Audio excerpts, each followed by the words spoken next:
Have you ever stood in silence knowing that one question, just one, could change everything and still chosen not to ask it? Have you ever believed staying quiet was safer than risking the truth? And what if the life you were protecting with that silence was slowly shrinking because of it? By sunset, a wedding would celebrate permanence. By morning, a mansion would reveal the truth it had been hiding for years. But before any of that happened, before the guests arrived and the vows were spoken, there was a hallway, and a woman who could not bring herself to knock. Evelyn Hale stood alone in the west wing of the Caldwell mansion, her hand hovering inches from a polished brass doorknob. The metal caught the low light spilling in from the tall windows at the end of the hall, glowing softly, almost invitingly. Room 7, someone had told her earlier that afternoon, as if assigning a number made the place less overwhelming. As if this house, with its ceilings high enough to swallow sound and its walls thick with history, could ever feel temporary. She had been standing there longer than she realized. The wedding had ended an hour ago. Sunset had taken the laughter with it. The music had faded, the last glasses cleared from the garden terrace, and the guests had scattered to their assigned rooms or driven back to nearby hotels. What remained was the quiet. A deliberate, careful quiet that pressed against her ears. No footsteps. No voices. Not even the distant clink of dishes. The mansion felt as though it were holding its breath. Evelyn's fingers curled slightly, then loosened. She didn't knock. She didn't open the door. Slowly, deliberately, she let her hand fall to her side. That was how she lived now.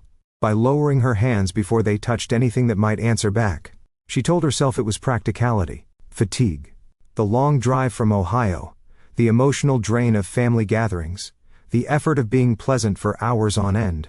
But she knew better. She always knew better. Silence had never been accidental for her. She turned from the door and walked down the hallway, her footsteps soft against the rug, careful not to disturb the stillness. Even alone, she moved as if sound might cost something. Evelyn had learned early that silence could be useful. In the small house where she grew up, low ceilings, thin walls, a kitchen that always smelled faintly of burnt coffee, quiet was not just polite. It was strategic. Her father's temper came without warning, rolling through rooms like a sudden storm. Plates set down too hard. Doors closed with unnecessary force. Her mother learned to recognize the signs before words ever arrived. So did Evelyn. She learned that questions could escalate. Explanations could inflame. Opinions could linger longer than bruises. But silence could smooth the edges of a bad day. Silence could shorten an argument before it began. Silence could make a room feel safer, even if it never truly was. By the time she was 10, she could read the air better than most adults. The way a chair scraped back. The heaviness in a sigh. The difference between a tired quiet and an angry one. She learned when to retreat to her room, and when to stay visible but unobtrusive. Teachers praised her for being well-behaved. Relatives called her mature for her age. No one thought to ask what it cost her to be that way. Silence, she learned, earned approval. As she grew older, that lesson didn't fade. It evolved. In her 20s, after college and her first real job, Evelyn believed she had outgrown the need for caution. She dated a man who spoke easily, confidently. Someone who filled space with plans and opinions and certainty. At first it felt like relief, like she could rest inside someone else's noise. But noise has a way of drowning things out. Their relationship didn't end with shouting or betrayal. It ended slowly, quietly.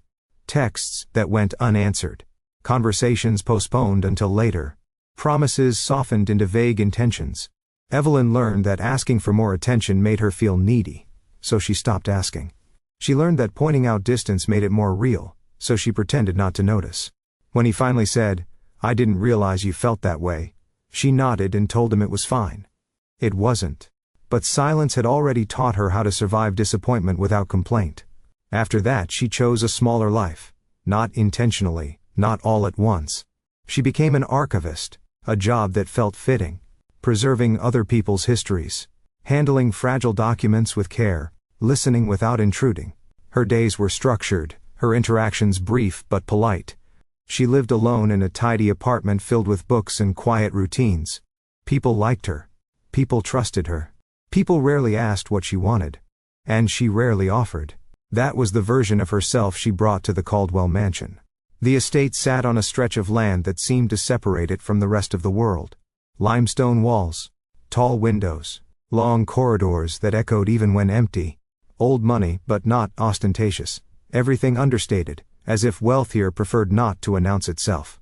Evelyn arrived 2 days before the wedding to help her cousin Maggie with last-minute preparations. Maggie had always been different, open, expressive, unafraid to take up space. Watching her marry into a family like the Caldwells felt like witnessing two languages attempt to merge. Evelyn expected chaos. She expected raised voices, rushed decisions, stress spilling into every room. Instead, she found quiet corridors and staff who moved efficiently, almost invisibly. The mansion did not buzz with anticipation. It waited. Something about that unsettled her. She spent the first day arranging place cards, folding programs, running errands that felt unnecessary but helpful. She spoke when spoken to, smiled when expected. No one demanded more from her. That was when she noticed him. Not during the rehearsal dinner, not during any formal introduction, but early the next morning, when the house was at its quietest. Evelyn had woken before dawn, disoriented by unfamiliar stillness. She followed the faint scent of coffee through hallways that looked identical until she reached the kitchen. There, standing barefoot at the counter, was a man reading the paper as though time had slowed for his convenience. Daniel Caldwell. He didn't look up when she entered. Didn't rush to fill the space with conversation. He simply folded the paper once, set it aside, and slid the coffee pot toward her without a word. She hesitated, then poured herself a cup. "Thanks," she said, after a moment. He replied. Not dismissive. Not distracted. Just present. They stood there together, the soft hum of the refrigerator filling the space where words might have gone. Evelyn noticed then how rare it felt to be with someone who didn't seem uncomfortable with quiet. Most people rushed to fill it. Daniel didn't.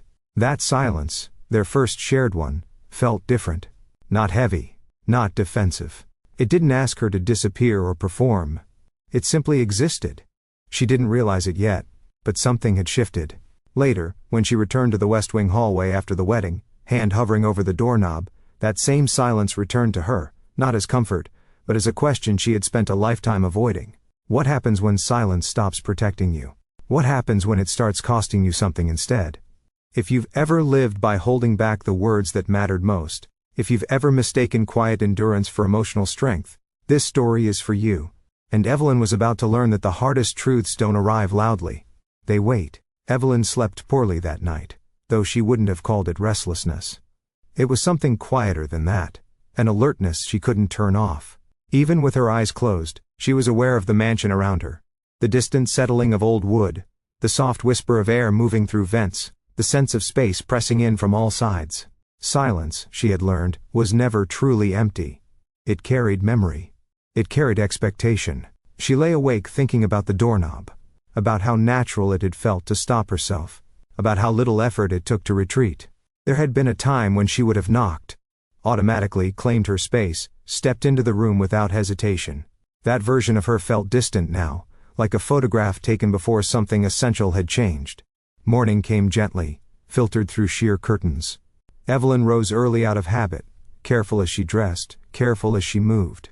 The mansion was still quiet, but not in the same way. This was a softer quiet, one that belonged to routine rather than avoidance. She made her way downstairs, her steps measured, her presence unobtrusive. In the kitchen, Daniel was already there again, just as he had been the day before. This time, he was rinsing a mug at the sink, sleeves rolled up, his movements unhurried. He glanced over, offering a small nod.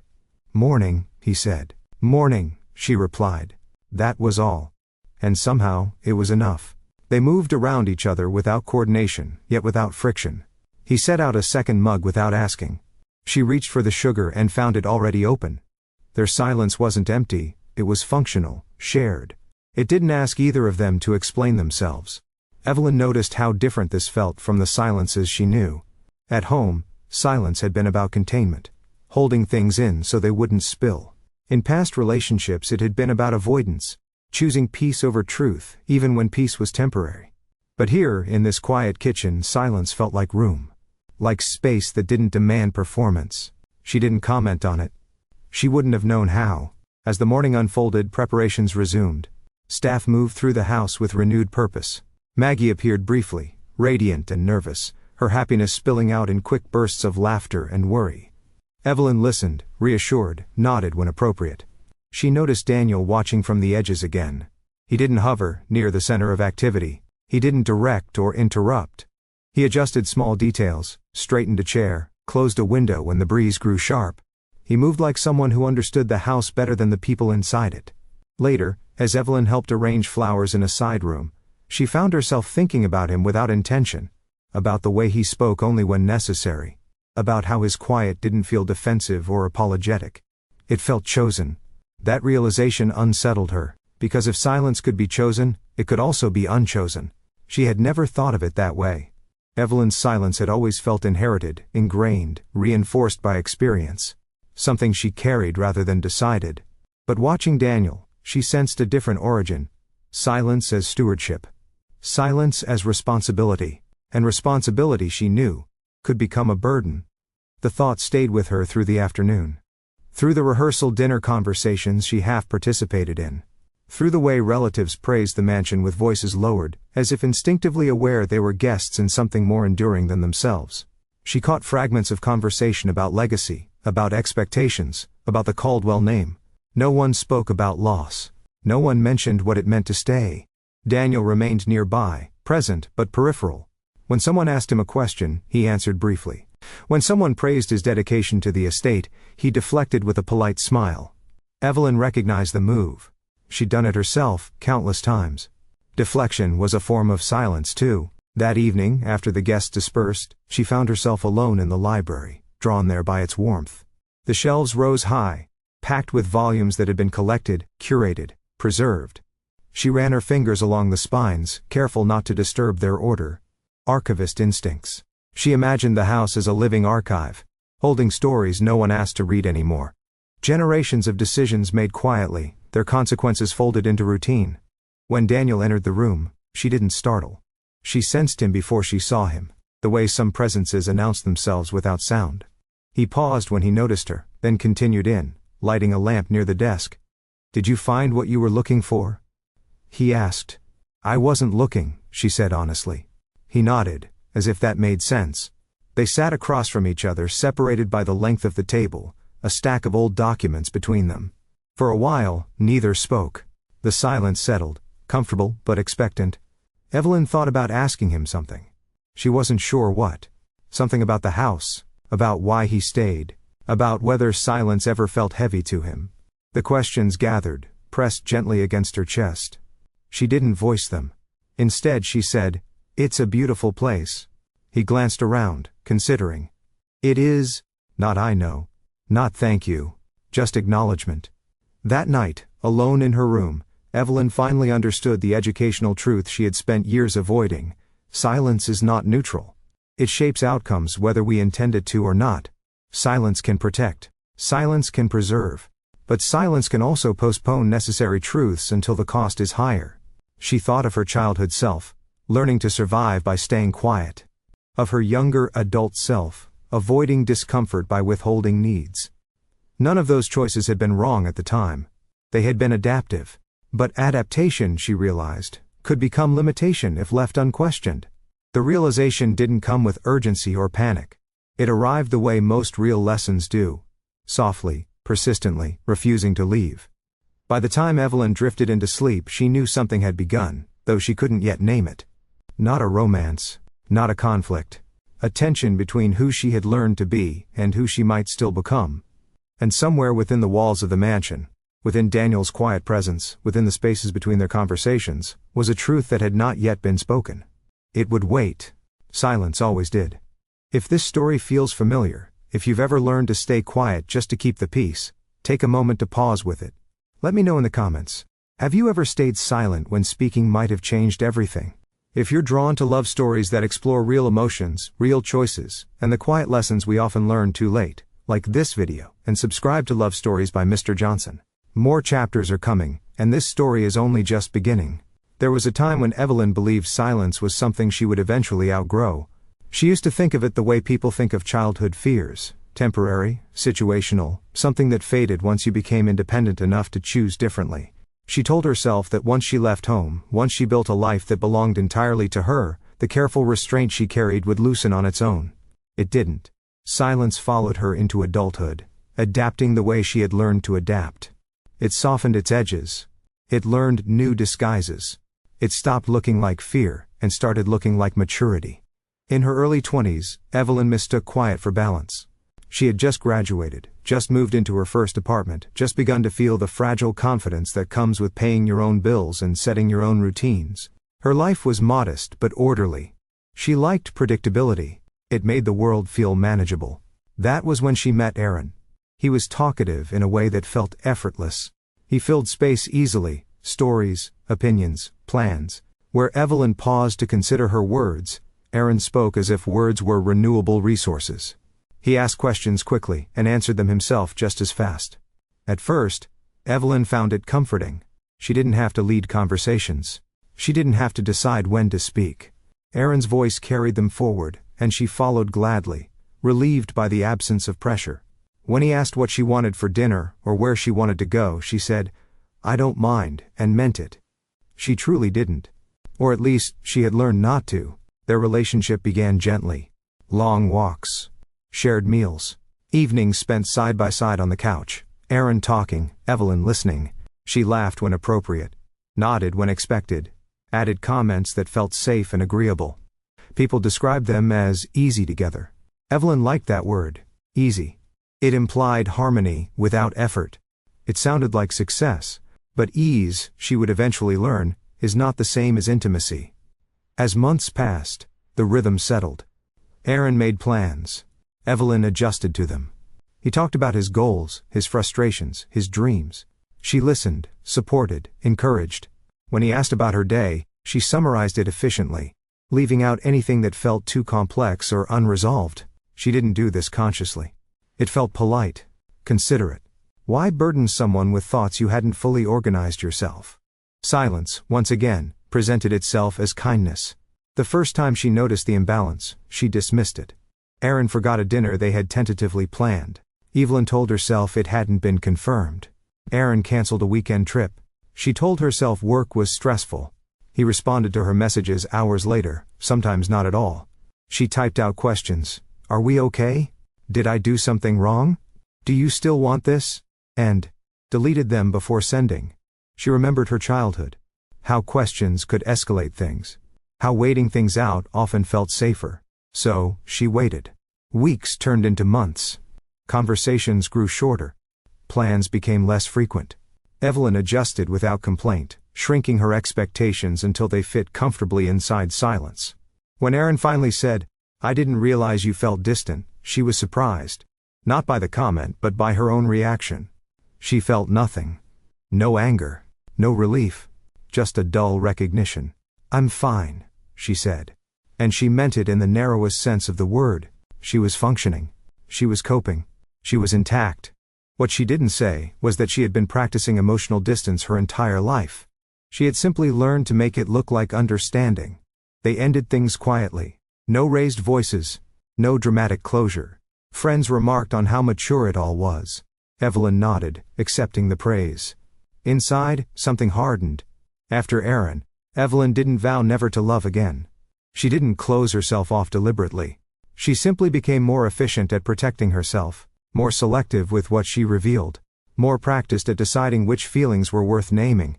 This was the version of herself that moved deeper into her career. Working as an archivist suited her temperament perfectly.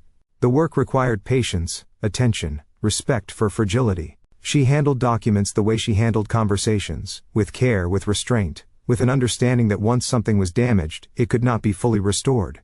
Her colleagues appreciated her reliability. Supervisors trusted her judgment.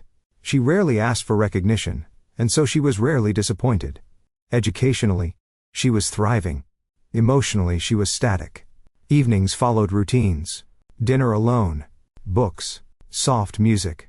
Occasional phone calls with Maggie, who filled the silence easily with updates and enthusiasm. Evelyn listened, offered thoughtful responses, asked questions that kept the focus outward. She was good at being present without being exposed. Over time, silence stopped feeling like a choice and started feeling like identity. "This is just who I am," she told herself. But identity, she would later realize, is often built from repeated strategies, not from truth. By the time she arrived at the Caldwell mansion for Maggie's wedding, Evelyn had mastered the art of appearing fulfilled. She didn't crave attention. She didn't seek validation. She didn't ask for more than what was offered. And yet, standing in those quiet hallways, surrounded by wealth that spoke softly and people who moved carefully, something stirred uncomfortably familiar inside her. The mansion mirrored her internal life more than she cared to admit. Beautiful, orderly, preserved, and full of rooms no one entered anymore. She noticed how easily she blended into its rhythm. How naturally she moved without drawing attention. How rarely anyone asked what she needed. Silence had trained her well. What Evelyn did not yet understand was the educational truth hidden beneath all of it. Survival strategies do not expire on their own. They require re-evaluation. What keeps you safe in one season can limit you in the next. And sometimes the most dangerous thing about silence is not what it hides from others, but what it slowly convinces you to hide from yourself. Evelyn didn't wake up one morning and decide to live cautiously. That was the lie she sometimes told herself. That restraint had been a conscious choice, a preference she'd cultivated as she grew older. It felt easier to believe she was simply private by nature, thoughtful, selective. Those labels sounded dignified. They made her silence feel intentional rather than inherited. But habits don't usually announce themselves. They settle in quietly, becoming invisible through repetition. In the years after Aaron, Evelyn's life continued smoothly on the surface. She advanced at work, earned the respect of her peers, and built a reputation as someone dependable and composed. She was invited to gatherings. She attended when it felt manageable. She declined politely when it didn't. No one worried about her. That, she realized, was part of the problem. People worry when someone asks for too much. When someone demands reassurance or expresses dissatisfaction. Evelyn did neither. She required little, voiced less, and adapted quickly.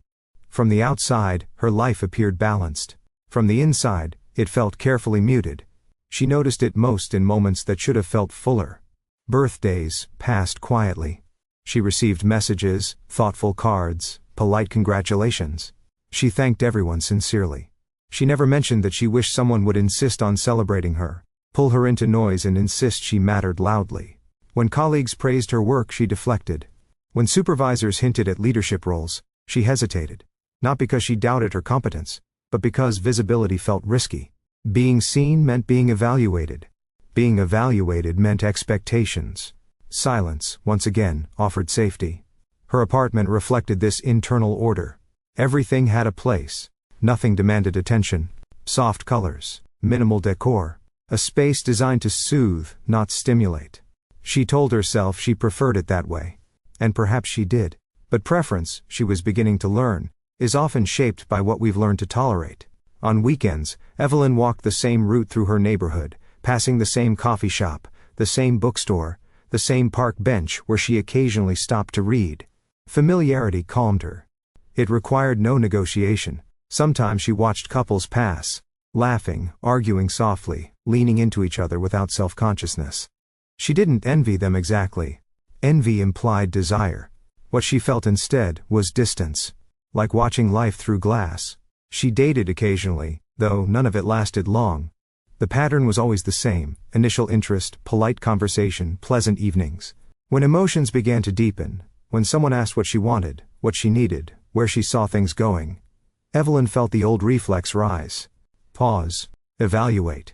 Withhold. She told herself she simply hadn't met the right person. What she didn't yet admit was that she had become skilled at choosing people who didn't ask much of her.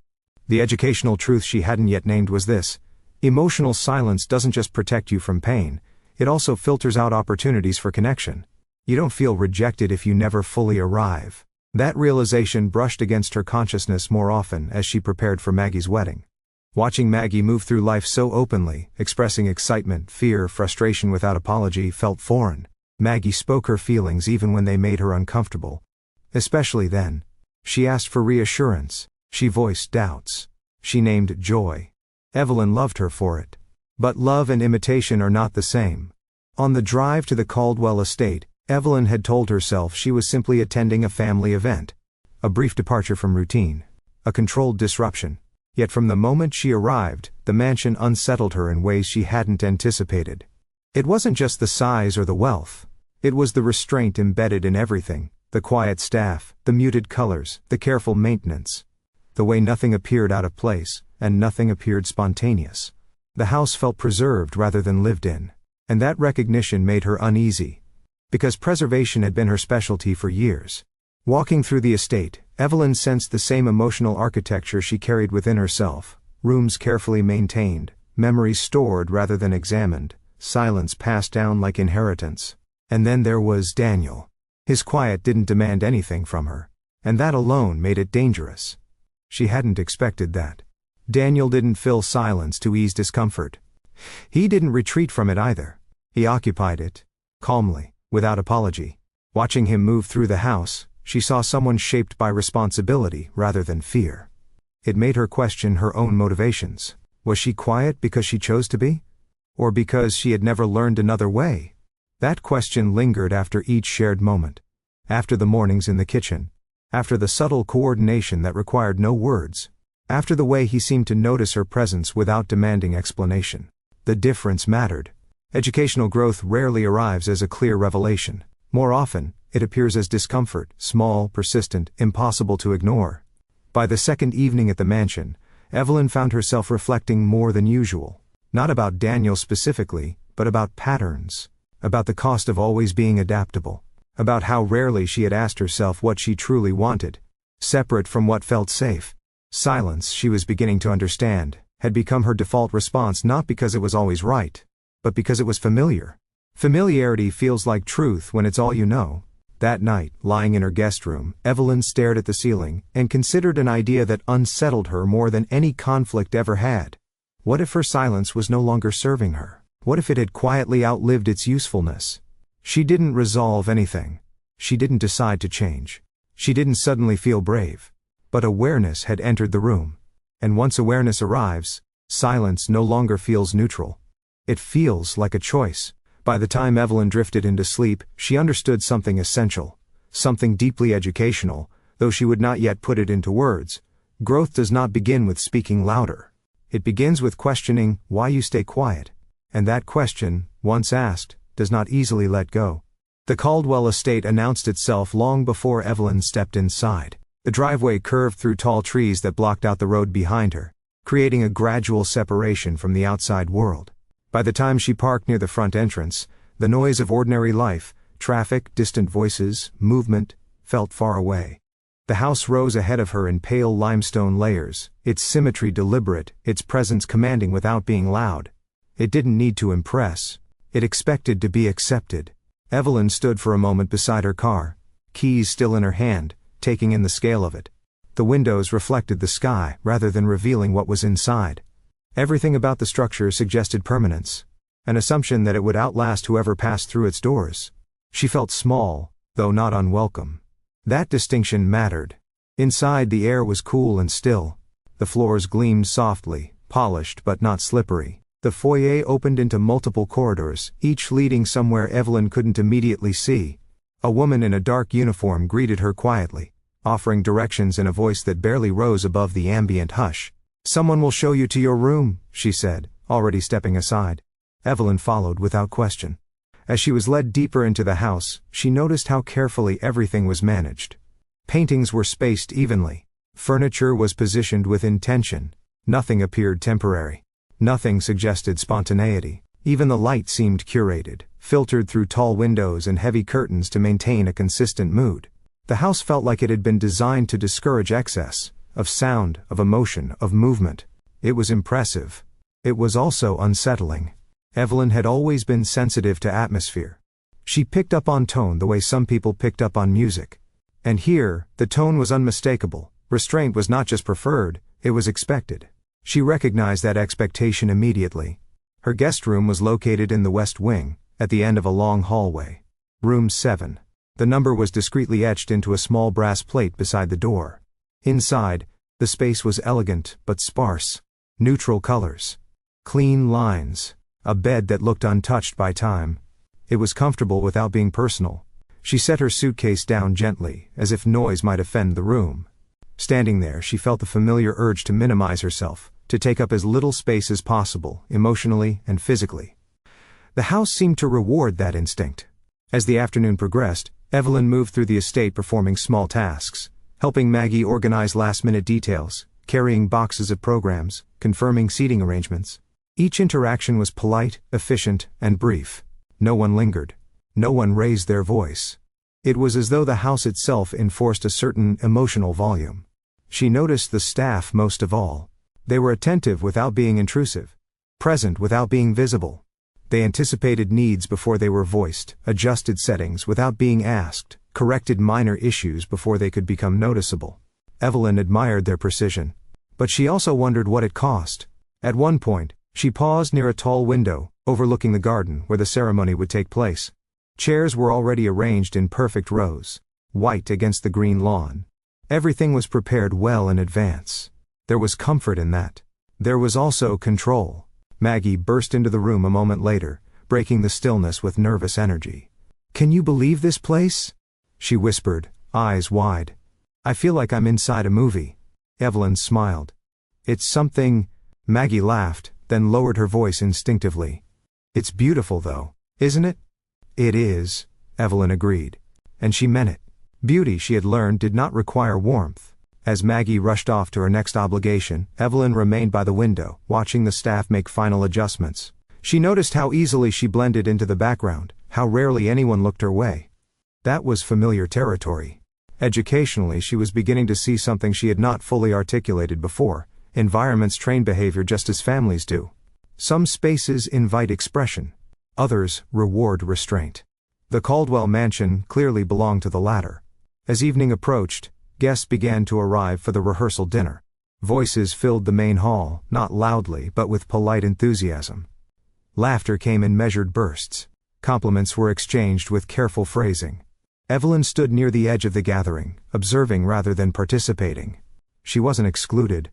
She was simply not required. She noticed Daniel across the room for the first time that day. He stood near a column, speaking quietly with an older couple. His posture was relaxed, his attention focused. When the conversation ended, he didn't immediately seek another. He adjusted the alignment of a nearby chair, then glanced toward the doorway as if checking the flow of the room. He belonged here. Not in the way Maggie would, through celebration and joy, but in a quieter, more foundational way, like part of the structure itself. The thought surprised Evelyn. She realized she had been unconsciously comparing herself to the house since arriving. Its restraint felt familiar. Its quiet echoed something she had carried for years. But Daniel's presence complicated that parallel. He wasn't diminished by the silence. He wasn't erased by it. He seemed steady. That difference lingered. As dinner began, Evelyn took her seat among extended family members and acquaintances. Conversation flowed around her, pleasant and light. She contributed when prompted, nodded when appropriate. No one noticed how often she chose silence over speech. No one asked why. And for the first time, Evelyn wondered, not for the last time, whether that was kindness or neglect. As she excused herself later that night and returned to the West Wing, the hallways were quieter than before. The mansion settled into itself, holding the day's events without commentary. Evelyn stopped near her door. Room 7. She rested her hand against the brass plate, feeling its cool surface beneath her fingertips. The house was beautiful. The house was orderly. The house was silent.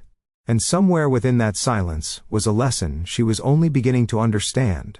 By the second day, Evelyn had learned the mansion's rhythm. It woke early, before the people inside it did.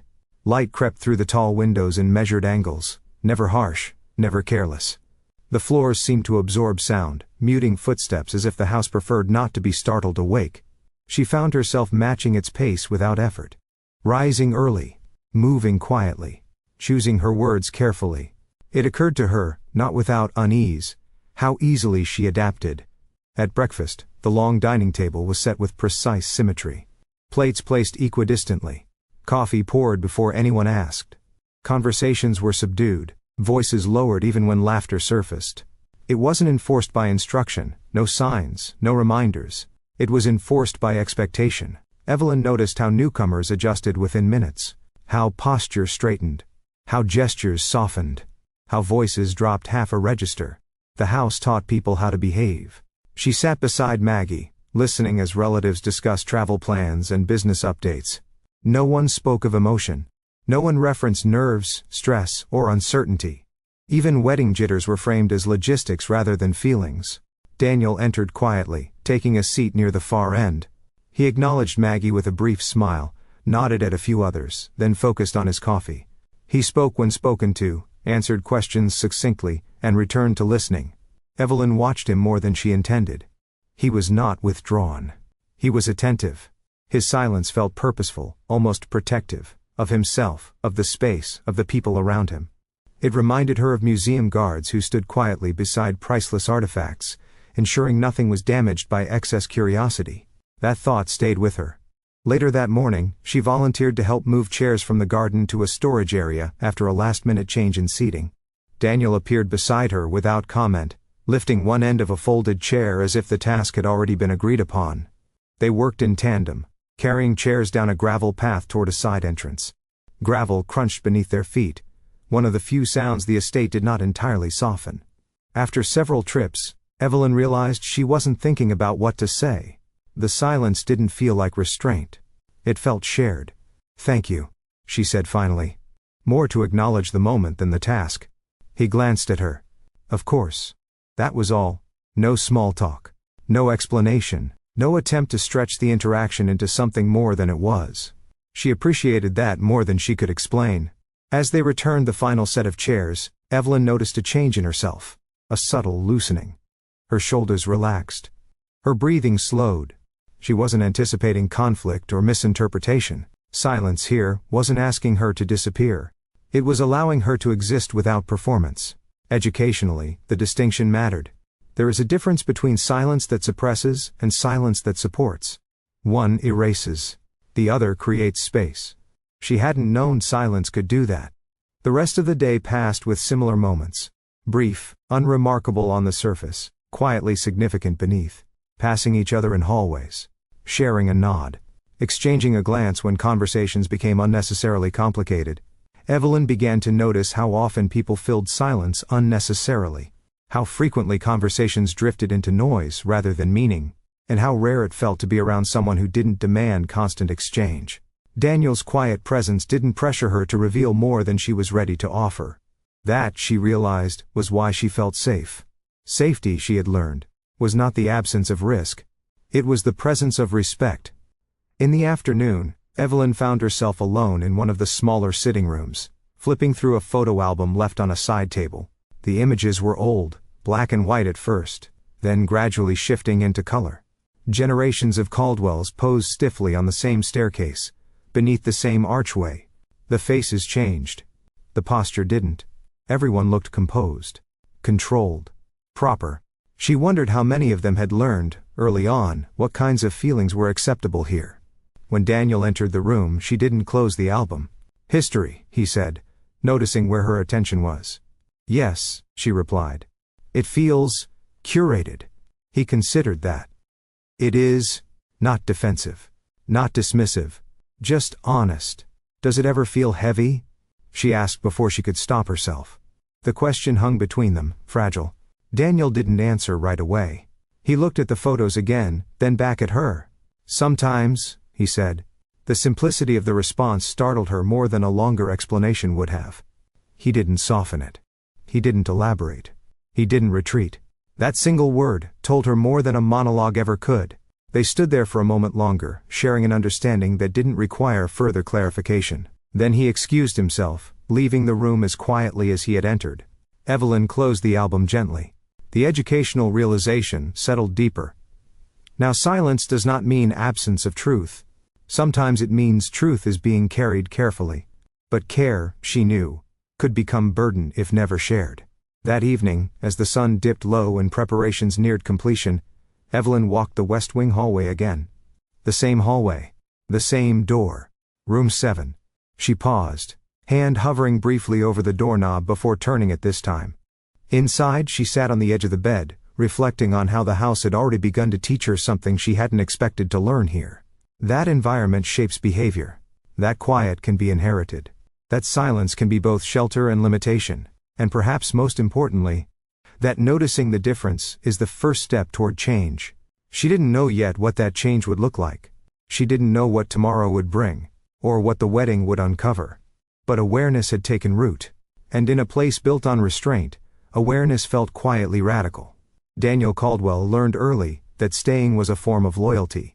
While others left, for college, for careers, for marriages that carried them to new cities, Daniel remained. He remained when it was expected of him. And he remained long after expectation turned into assumption. No one asked him why. They didn't need to. In the Caldwell family, duty was not something discussed. It was something absorbed, the way children absorb the unspoken rules of a household long before they can name them. Appearances mattered. Stability mattered. Continuity mattered. Emotions, if acknowledged at all, were addressed privately and efficiently. Daniel had been the eldest, the one praised for being dependable, the one who learned to anticipate needs before they were voiced. When his younger brother left for college, then later returned with stories and ambitions, Daniel listened and smiled and resumed his place. When his parents aged and required more care, Daniel adjusted his life around theirs without complaint. Staying felt natural. The mansion had been his home since childhood, though the word home carried a different meaning here. It was not a place of spontaneous affection or noisy gatherings. It was a structure built to endure, both physically and emotionally. Daniel learned the house the way others learned languages, through repetition, through necessity. He knew which windows leaked cold air in winter, which floorboards creaked, which doors needed firm pressure and which required patience. He learned how to keep the house running without drawing attention to the effort. That skill earned him praise. Reliable, they said. Steady. A rock. Daniel accepted the labels without resistance. He did not question whether rocks ever got tired of holding weight. When his parents died within a year of each other, grief arrived quietly. There were services, dignified and well attended. Speeches spoken with composure. Condolences offered in measured tones. Afterward, life continued. The house still needed maintenance. The estate still required oversight. Family members still visited occasionally, bringing updates from the outside world. Daniel stayed. Not because he felt trapped, not because he lacked opportunity, but because leaving felt like abandonment, not just of the house, but of the role he had been shaped to fill. Educationally, his silence was different from Evelyn's. Where hers had been learned through fear, his was learned through responsibility. Where hers protected her from conflict, his protected others from instability. Silence for Daniel was not avoidance. It was containment. He spoke when necessary. He made decisions when required. But he did not voice loneliness, doubt, or longing. Those emotions felt self-indulgent in the face of obligation. So he learned to set them aside. Over time the practice became habit. When friends asked why he never married, he smiled and redirected the conversation. When relatives assumed he would always be there, he didn't correct them. When people praised his dedication to the estate, he accepted the gratitude and moved on. There was no space for questioning. And then Evelyn arrived. Daniel noticed her before he spoke to her. He noticed the way she moved through the house without disruption, as if she instinctively understood its rules. He noticed how rarely she took up space in conversations, how often she listened rather than contributed. Her quiet did not resemble absence. It resembled awareness. The morning they met in the kitchen, Daniel had not planned to speak. He rarely did before coffee. But something about her presence made silence feel shared rather than solitary. He sensed in her a familiarity he couldn't immediately place. Watching her pour coffee, he recognized a kind of restraint he knew well. Not the brittle kind that demanded effort, but the practiced kind that had been reinforced over years.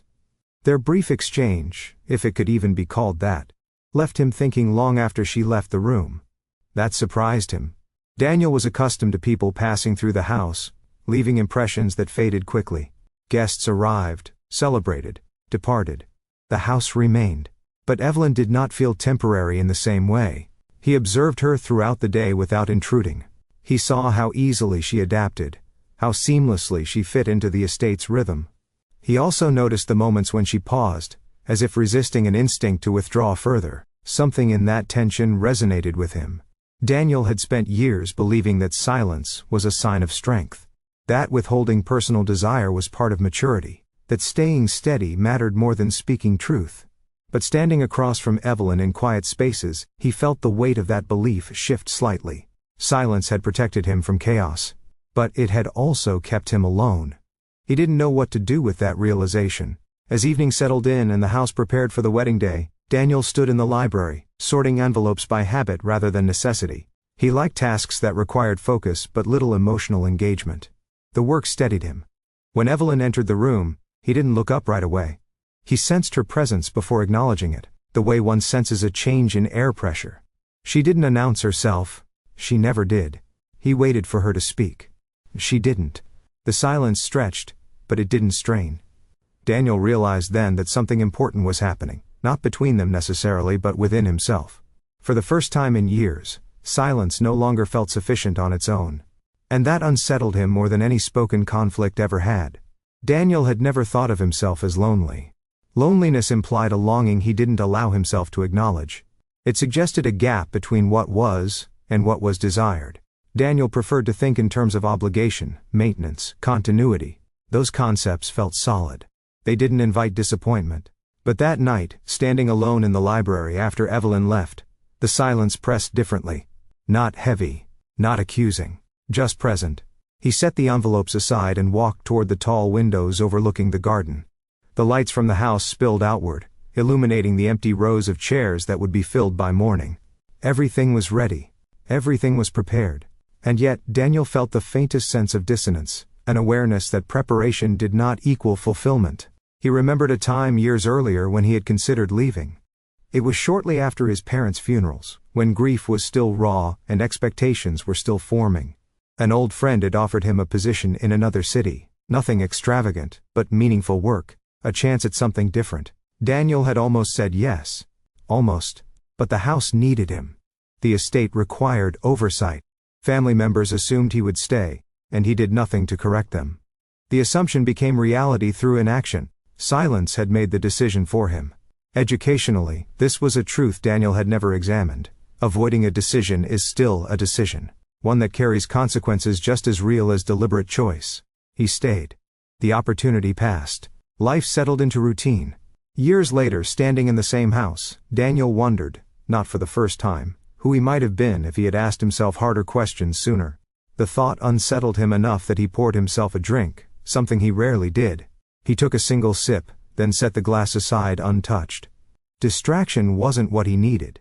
He needed clarity. The wedding day arrived as scheduled, bright and composed. Guests filled the estate with controlled enthusiasm. Laughter echoed through the garden, but even joy here seemed measured, carefully contained within acceptable bounds. Daniel moved through the event the way he moved through everything else, with quiet competence. He ensured things ran smoothly, addressed minor issues before they became noticeable, and remained just outside the spotlight. When people thanked him, he nodded. When they praised the house, he deflected. Evelyn sat near the back during the ceremony. Daniel noticed her immediately, not because she drew attention, but because she didn't. Her stillness felt deliberate, her presence attentive without demand. Their eyes met briefly. No smile. No wave. Just recognition. As vows were exchanged and applause followed, Daniel felt something shift inside him, not dramatically, not urgently, but undeniably. Watching his brother promise a future built on spoken commitment made Daniel aware of how rarely he had articulated his own needs, to anyone, including himself. The ceremony ended. Sunset painted the sky in muted golds and blues. Guests lingered, congratulated, celebrated. By nightfall, the house returned to its preferred state, quiet.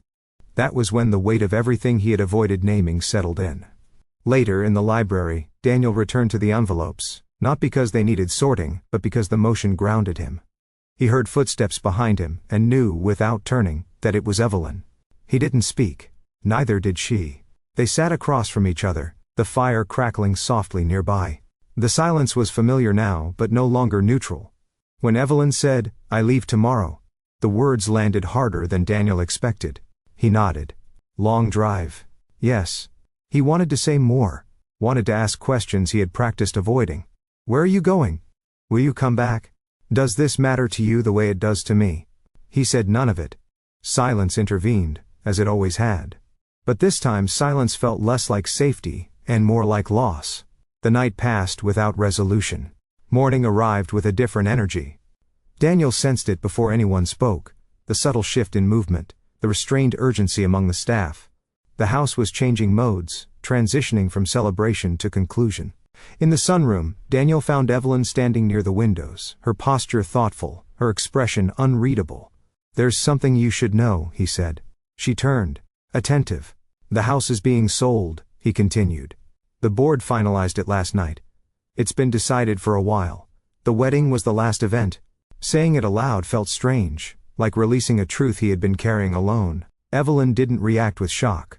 She absorbed the information quietly, as though it confirmed something she had already sensed. "What about you?" she asked. The question caught him off guard. No one had asked him that in years. "I'll leave," he said after a moment. "Once it's done." The words felt heavier than expected. Leaving was no longer hypothetical. It was imminent. Silence followed. Sharp, revealing. Then Evelyn spoke again, her voice steady but unguarded. "Do you ever get tired of not asking?" The question pierced through years of habit. Daniel looked at her fully then, meeting her gaze without retreat. He didn't soften his response. He didn't hide behind deflection. "Yes," he said. "I do." The admission felt like a release, not dramatic, not overwhelming, just honest. They talked then. Carefully. Slowly. About where he might go, about her work, about the mornings they had shared without comment. They didn't promise anything they couldn't keep. They didn't define what this was or where it might lead. But they spoke. And for Daniel, that was everything. Educationally, the lesson crystallized at last: responsibility does not require silence. Strength does not demand self-erasure. Sometimes the bravest thing a person can do is admit that staying quiet has a cost. As Evelyn left that afternoon, Daniel stood at the entrance, watching her walk down the long driveway until she disappeared from view. The house behind him felt different now, not empty, but finished. And for the first time, Daniel didn't confuse staying with belonging. If anyone had asked Evelyn when she began to feel close to Daniel, she would not have been able to point to a moment. There was no single conversation that changed everything. No confession. No sudden realization. What developed between them did so quietly, the way trust often does, through repetition, consistency, and the absence of pressure. It began with mornings. Not planned ones. Not scheduled meetings or deliberate attempts at connection. Just the simple fact that they kept finding themselves in the same spaces at the same times. The kitchen before sunrise became their shared ground. The house was at its calmest then, stripped of expectation. Daniel moved through it with practiced ease, opening windows, checking appliances, setting things right before anyone noticed they were wrong. Evelyn arrived with the same careful rhythm, her presence light, her movements deliberate. They didn't greet each other elaborately. A nod. A glance. Occasionally, a quiet morning. Sometimes not even that. Daniel learned how she took her coffee without asking. Evelyn learned which mug he preferred. The one with a faint crack along the handle that no one else seemed to notice. These details accumulated without discussion. Educationally, this was not accidental. Human connection often deepens not through dramatic exchange, but through mutual attentiveness. Through noticing. Through remembering small preferences without announcing them. Evelyn had always believed closeness required conversation. Long, vulnerable, emotionally risky conversation. She had avoided it because she believed she was bad at it. But here, closeness arrived without demanding language she didn't yet trust herself to use. That felt revolutionary. They passed each other in hallways throughout the day, sometimes stopping briefly to coordinate tasks, sometimes simply acknowledging each other's presence. Daniel never rushed her. Evelyn never felt obligated to fill the silence. There was dignity in that. The house seemed to notice too. The West Wing no longer felt quite as imposing. The corridors softened, not physically, but perceptually. Evelyn no longer felt as though she were intruding. She felt placed. That afternoon they were tasked with moving a set of decorative lanterns from the storage room to the garden. The work was unremarkable, the distance short. Still, they worked together without instruction, each anticipating the other's pace. When Evelyn slowed, Daniel adjusted. When he reached for another lantern, she was already holding the door. They spoke sparingly. "Left side?" Daniel asked once. "Yes," Evelyn replied. Nothing more was needed. As they set the lanterns along the garden path, Evelyn noticed something unfamiliar within herself: ease. Not the fragile kind that depended on things going well, but a sturdier calm, the kind that emerges when you don't feel evaluated. She had spent much of her life bracing herself for misinterpretation, for saying too much, for saying the wrong thing. Here, with Daniel, that vigilance softened. He didn't probe. He didn't assume. He didn't demand clarity she wasn't ready to provide. Educationally, she was learning something quietly powerful. Emotional safety is not created by constant reassurance. It is created by respect for boundaries, spoken and unspoken. Later, as the afternoon faded into evening, they found themselves sitting side by side on a bench near the edge of the garden, watching staff make final adjustments for the ceremony. Neither spoke. The silence stretched, but it didn't tighten.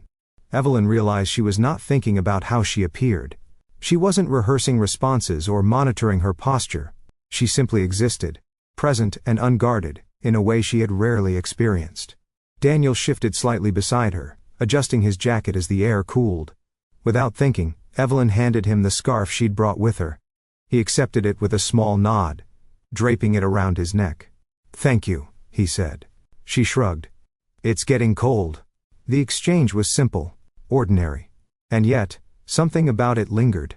Educationally, these small acts mattered because they contradicted the narrative Evelyn had lived by, that closeness required emotional risk she could not afford.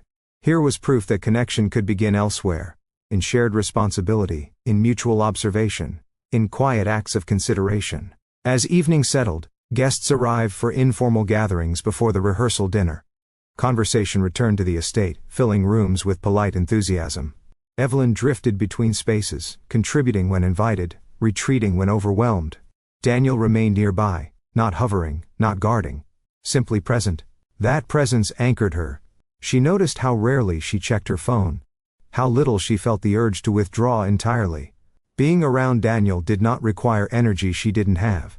It restored it. That realization unsettled her more than discomfort ever had.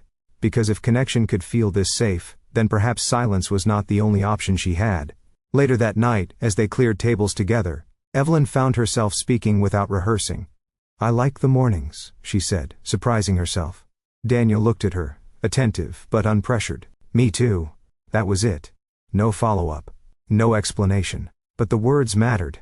Educationally, this moment illustrated something Evelyn was only beginning to grasp. Emotional honesty does not have to arrive all at once. It can emerge gradually, in fragments that feel manageable. You don't have to say everything. You just have to say something. As they finished their work and parted for the night, Evelyn returned to her room with a sense of unfamiliar lightness. Not excitement. Not anticipation. Something steadier. Trust. She didn't know what would come of it. She didn't know how long this feeling would last. She didn't name it or define it. But for the first time in a long while, silence didn't feel like armor. It felt like space. The days leading up to the wedding blurred together in a way Evelyn hadn't expected. Not because they were busy, though they were, but because something within her had shifted.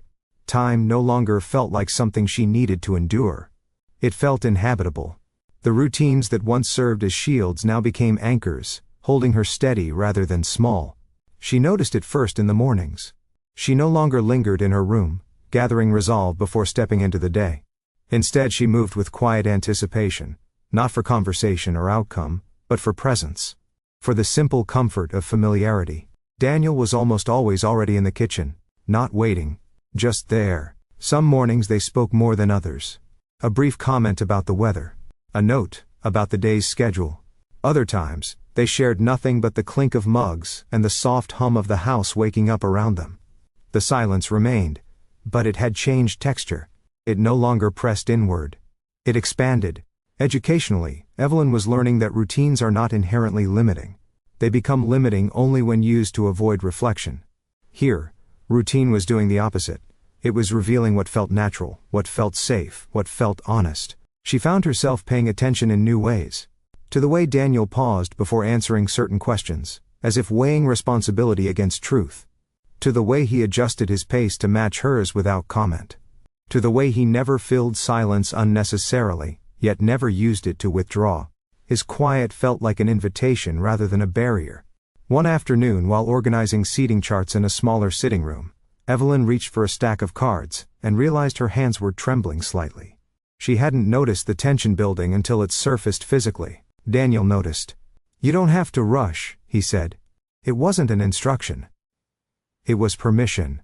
She nodded, steadying herself. "Thank you." They continued working, slower now, more deliberately. The tension eased. Educationally, this moment mattered because it illustrated something Evelyn had never fully experienced, being accommodated without explanation. being supported without justification. She didn't have to name her discomfort for it to be respected. Later, while walking the garden paths to check lantern placements, Evelyn found herself thinking aloud, a habit she rarely indulged. "This place feels careful," she said. Daniel considered that. "It is. Does that ever feel limiting?" she asked. He didn't answer immediately. When he did, his voice was even. "Sometimes. But it's also familiar." The honesty surprised her, not because it was dramatic, but because it was unguarded. They continued walking, the gravel crunching softly beneath their feet. "I think I've confused familiar with safe for a long time," Evelyn said quietly. Daniel glanced at her, attentive but not probing. "That's easy to do." The conversation ended there, but its weight lingered. Educationally, Evelyn was beginning to understand that familiarity does not always equal security. Sometimes it simply means repetition. True safety, she was discovering, allowed for growth. As evening settled in, guests filled the house again. The air shifted. More voices, more movement, more expectation. Evelyn felt the old reflex stir, the urge to retreat, to become smaller, to let noise pass over her without engagement. But something stopped her. Not courage, not resolve. Connection. She caught Daniel's eye across the room. He didn't signal or gesture. He simply held her gaze for a moment longer than necessary. The grounding effect surprised her. She stayed. She joined conversations instead of observing from the edges. She spoke when she had something to say and allowed silence when she didn't. No one seemed startled by the change. No one demanded more. The world did not collapse. Educationally, this was a quiet breakthrough. Asserting presence does not require force. Sometimes it only requires permission from yourself. Later that night, after the guests dispersed and the house returned to its quieter state, Evelyn and Daniel found themselves clearing tables together in the dining room. The work was repetitive, familiar, comfortable. As they stacked plates, Evelyn hesitated, then spoke. "I don't usually feel this at ease," she said. Daniel paused, considering her words carefully. "I'm glad," he said. "For what it's worth." She smiled faintly. "It's worth something." They finished the task without further commentary, but the exchange settled warmly between them. When Evelyn returned to her room that night, she sat on the edge of the bed, reflecting on how easily the days had changed her. Not through dramatic confrontation, but through consistency. Educationally, the lesson was becoming clearer. Growth does not always arrive through disruption. Sometimes it arrives through steadiness that feels different enough to notice. Routines, when shared, can soften defenses. Silence, when mutual, can create trust. And safety, when genuine, can make honesty possible. Evelyn didn't yet know what honesty would eventually ask of her. She didn't anticipate the cost that silence would soon impose. But she knew this much. Whatever happened next, she was no longer hiding. And for someone who had spent a lifetime surviving quietly, that realization mattered more than she could yet explain. Sometimes the deepest connections aren't built through long conversations. They're built through consistency, presence, and feeling safe enough to be yourself. If this chapter resonated with you, share in the comments. Have you ever felt closer to someone through routine rather than words? And if you enjoy love stories that teach real-life lessons about trust, emotional safety, and growth, like this video, and subscribe to Love Stories by Mr. Johnson. More chapters are coming, and the truth behind the silence is getting closer. The wedding day arrived exactly as planned. Sunlight filtered through the tall windows of the Caldwell mansion in soft, deliberate patterns, warming the pale stone walls without overpowering them. The air carried the faint scent of flowers arranged the night before, subtle, refined, carefully chosen not to intrude. Everything was perfect.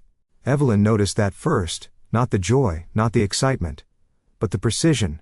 The way the house seemed to anticipate the day, settling comfortably into the role it had been preparing for all along.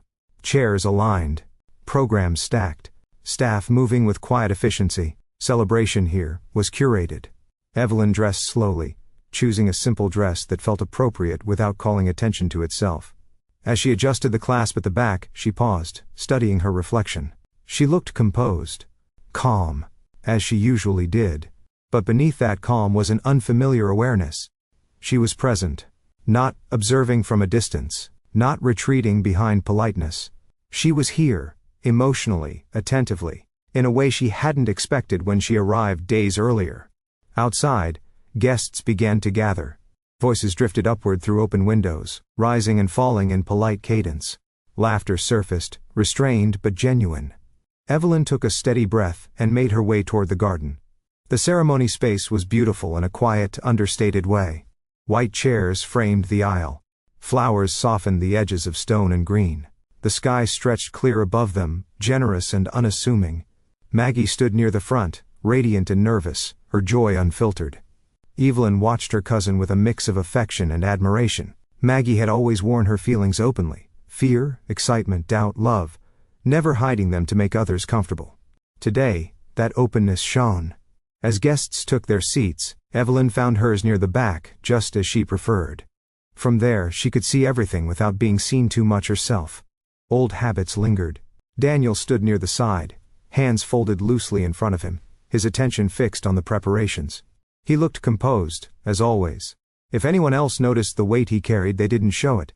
Evelyn caught his eye briefly. There was no signal, no smile, just recognition. The ceremony began. Vows were exchanged. Carefully chosen words spoken with conviction and hope. Maggie's voice trembled only slightly as she promised a shared future. Her partner's response was steady, certain. Evelyn felt the emotion rise unexpectedly. Not envy, not regret. Reflection.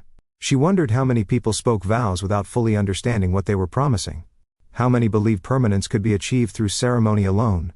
Educationally, the moment underscored a quiet truth. Commitment is not proven by words spoken once, but by choices made repeatedly. Applause followed. Smiles spread. The guests stood, and joy rippled outward in measured waves. The moment was undeniably beautiful. And yet, as the celebration unfolded, Evelyn noticed something beneath the surface. The conversations remained light. Compliments flowed easily, but certain topics never surfaced. No one spoke about what would change tomorrow. No one acknowledged what would end.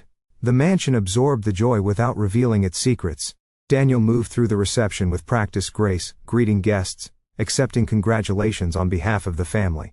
He smiled politely, nodded when praised, and redirected attention away from himself whenever possible. Evelyn watched him carefully. She saw how people spoke at him rather than with him. How they assumed his role without asking if he still wanted it. How gratitude replaced curiosity. He accepted it all quietly. The music began, soft and elegant. Couples moved on to the dance floor. Maggie laughed freely now, her earlier nerves forgotten. Evelyn remained near the edge of the gathering, observing. She felt the familiar urge to step back fully, to let the noise pass without engaging. But something had changed. She didn't leave. She stayed, watching Daniel navigate the evening with quiet competence. She noticed the moments when his gaze drifted, toward the house, toward the horizon, toward something unspoken. Educationally, the contrast sharpened. Public celebration often demands performance, while private truth waits patiently beneath it. As the sun dipped lower, casting warm light across the garden, Evelyn found herself standing beside Daniel without remembering how she got there. The shift felt natural, unforced. Beautiful ceremony, she said. It was, he agreed. They stood together, side by side, watching the guests mingle. Your brother looked happy, she added. Daniel nodded. He is. There was pride in his voice.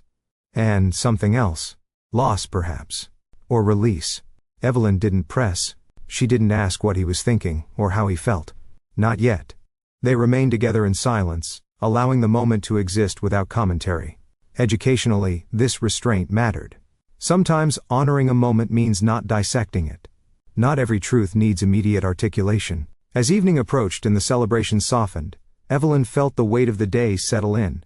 Joy had filled the space, but it had also highlighted what remained unspoken. She understood now that silence could coexist with happiness. That celebration did not automatically resolve underlying truths. The wedding had brought everyone together. But it had also drawn quiet lines around what people were willing to confront. As guests began to depart and the sun slipped fully behind the trees, the mansion seemed to exhale. The laughter faded. The music ended. What remained was quiet again. And in that quiet, Evelyn sensed that something essential was approaching. Not a confrontation, not a revelation yet, but a narrowing of distance between what appeared stable and what was already changing. The day had been perfect. That, she was beginning to understand, did not mean it was complete. By the time the last guest departed, The garden no longer looked like a celebration. Chairs stood slightly misaligned, the way things always did after people left, never quite as perfect as they had been before. A few petals had fallen to the stone path. No longer decorative, just evidence that something had passed through and moved on. Evelyn lingered near the edge of the terrace, watching staff quietly begin their work. Nothing about the transition was abrupt. There were no announcements, no signals that joy had ended. It simply thinned out, the way daylight fades without asking permission. Daniel remained nearby, overseeing without hovering. He spoke in low tones, offering brief instructions, thanking people with the same steady composure he'd carried all day. Evelyn noticed how little attention he drew to himself even now. It was as if he had mastered the art of being essential without being acknowledged. That realization unsettled her. Educationally, she recognized something she had lived herself: when a person becomes too good at being easy, others stop noticing the effort it takes. As dusk deepened, Daniel stepped away from the remaining staff and joined her near the railing. For a moment neither spoke. The quiet returned naturally, slipping back into place like a familiar coat. "It went well," Evelyn said. "Yes," Daniel replied. "It did." His voice was calm, but she sensed fatigue beneath it, not physical exhaustion, but the kind that follows prolonged attentiveness, the kind that comes from holding things together while pretending they weigh nothing. "Are you relieved?" she asked. He considered the question longer than she expected. "In some ways," he said. "In others. It's strange." She nodded, understanding without needing elaboration. They watched as lanterns were extinguished one by one, the garden slowly reclaiming its shadows. The house behind them glowed softly, windows lit but subdued. "Does it ever feel like events like this mark endings more than beginnings?" Evelyn asked quietly. Daniel glanced at her, a faint crease appearing between his brows. "I think they can do both." The honesty surprised her, not because it was dramatic, but because it acknowledged complexity without resolving it. Educationally, this moment mattered. People often frame life transitions as either-or, success or failure, beginning or ending. But real change is rarely that clean. It is layered, overlapping, unresolved. They remained there until the staff finished clearing the garden and the space returned to stillness. The mansion resumed its preferred state, absorbing the day's energy without commentary. Inside, the house felt different now. Not emptier, quieter, but with a sense of conclusion. Like a book nearing its final pages. Evelyn followed Daniel into the main hall, where lights were being dimmed gradually. The echo of footsteps seemed louder now that conversation had faded. She became aware of her own tiredness, not just from the day, but from the emotional awareness it had required. Being present took effort. Being honest with herself took even more. As they reached the library, Daniel paused. "I'll be sorting a few things here," he said. "If you need anything." "I'm fine," she replied quickly, then hesitated. "But thank you." He nodded, accepting the sentiment without minimizing it. Evelyn returned to the West Wing alone. The hallway felt longer at night, the shadows deeper. When she reached room 7, she stood outside for a moment, hand hovering near the doorknob again. This time, she noticed the difference. The hesitation was still there, but it wasn't rooted in fear. It was reflective. Thoughtful. She opened the door and stepped inside. Sitting on the edge of the bed, Evelyn replayed the day in fragments. The vows, Maggie's laughter, Daniel's quiet presence. The way joy had filled the space without touching everything. Educationally, the lesson clarified further. Celebration does not erase underlying truths. It can illuminate them. She changed into more comfortable clothes and considered turning in early, but rest didn't come easily. Her mind returned to Daniel, specifically, to the moments when his composure had faltered just enough to reveal something deeper. He was carrying something heavy, and unlike her, he had been doing so without ever questioning whether he was allowed to set it down. Later that night, unable to sleep, Evelyn left her room again. She moved through the house without urgency, guided more by instinct than intention. The library door stood slightly ajar. Inside, Daniel sat at the long table, envelopes spread neatly before him, a lamp casting warm light over the surface. The fire was lit again, low and steady. He looked up when she entered. "Sorry," she said. "I couldn't sleep." "No need to apologize," he replied. "Neither could I." She took a seat across from him.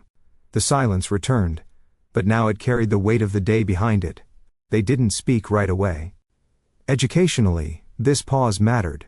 It showed that not every meaningful conversation begins immediately. Sometimes, people need to arrive emotionally before words can follow. After a while, Evelyn spoke.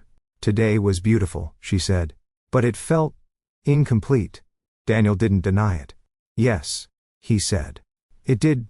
They sat with that truth between them, unadorned. The wedding had celebrated permanence.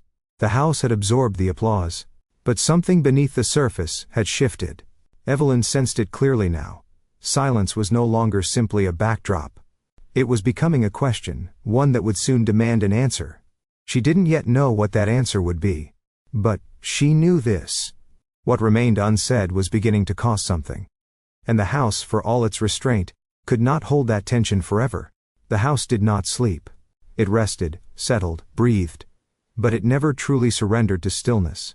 Even in the early hours, when lights dimmed and hallways emptied, the mansion remained alert, holding the residue of the day within its walls.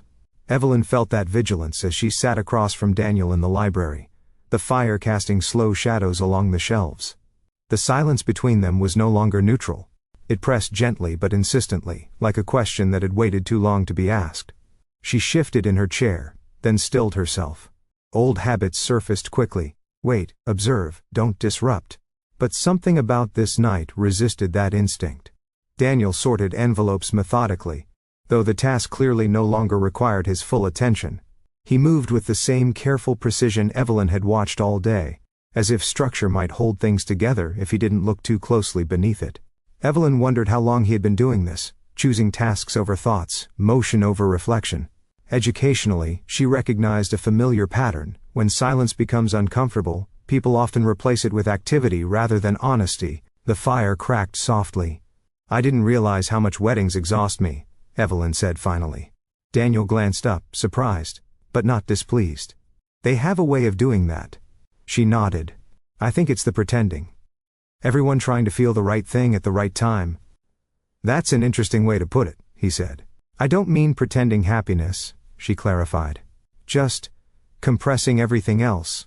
Daniel leaned back slightly, considering. "There's not much room here for anything that doesn't fit the occasion." The truth in his voice startled her. They sat with that for a moment.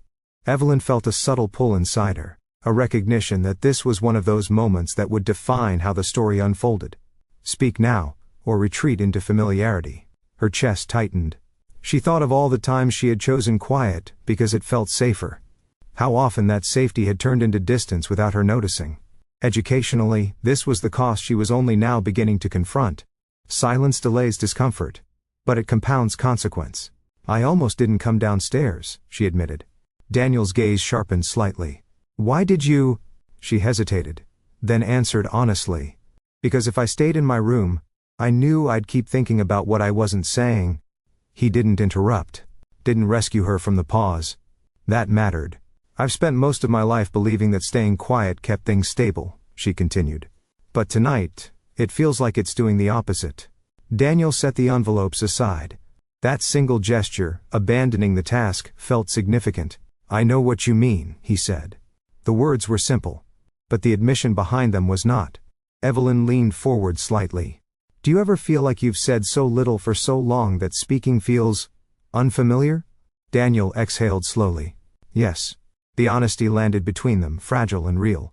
He glanced toward the shelves, then back at her. "There's a comfort in being needed for what you do, instead of who you are." Evelyn felt the truth of that settle deep in her chest. "Yes," she said. "And a loneliness too." Daniel didn't deny it.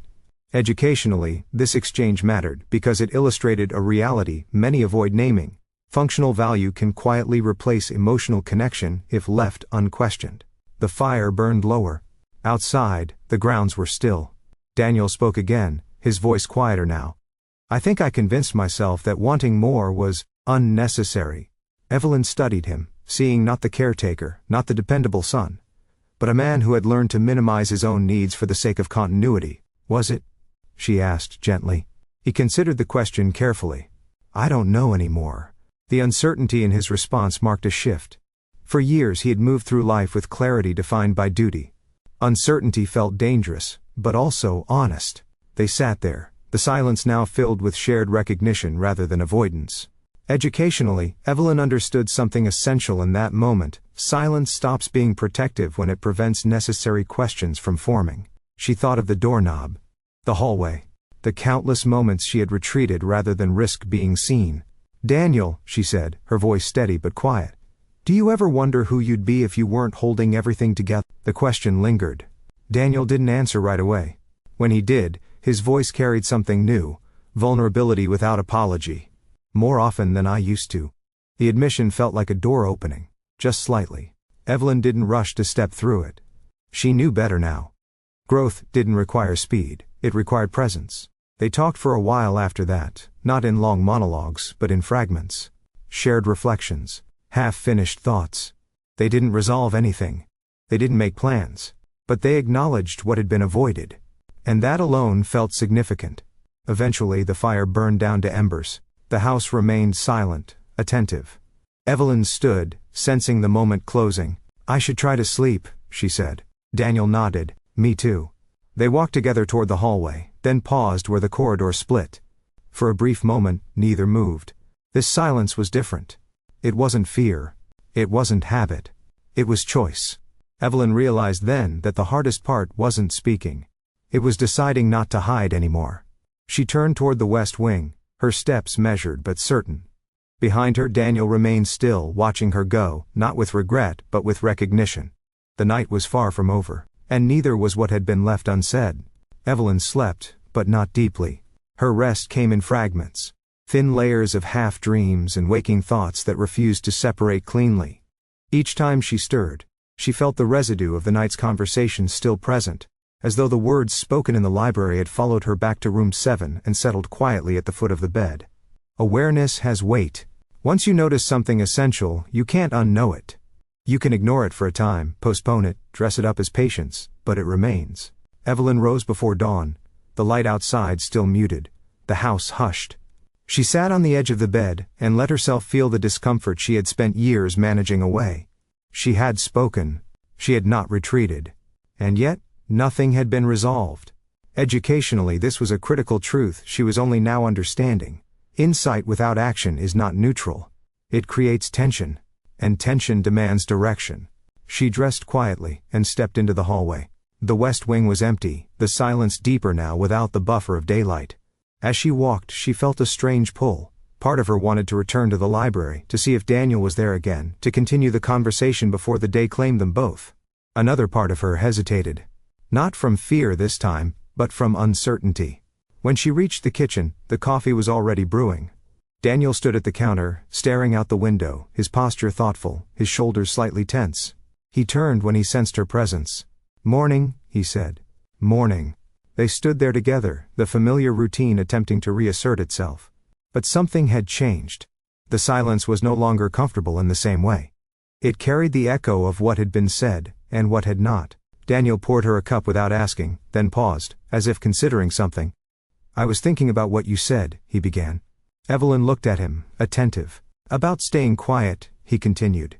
"And how it can feel stabilizing until it doesn't." She nodded. "I've been thinking about that too." The moment hovered, balanced delicately between continuation and retreat. Daniel took a breath.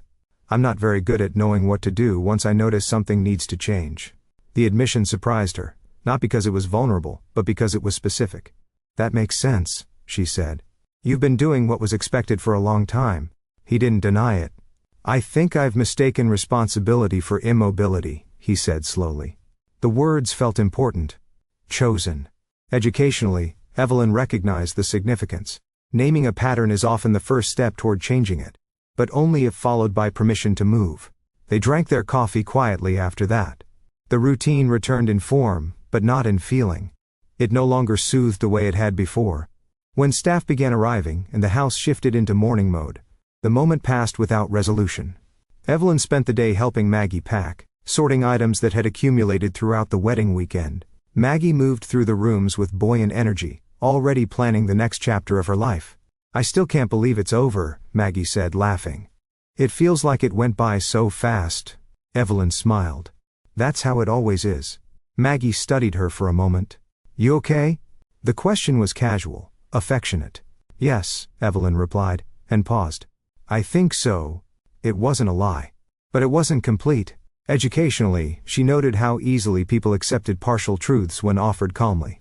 That afternoon, Evelyn passed Daniel several times without stopping. Their glances lingered slightly longer than before, their acknowledgement quieter, heavier. They were both aware now.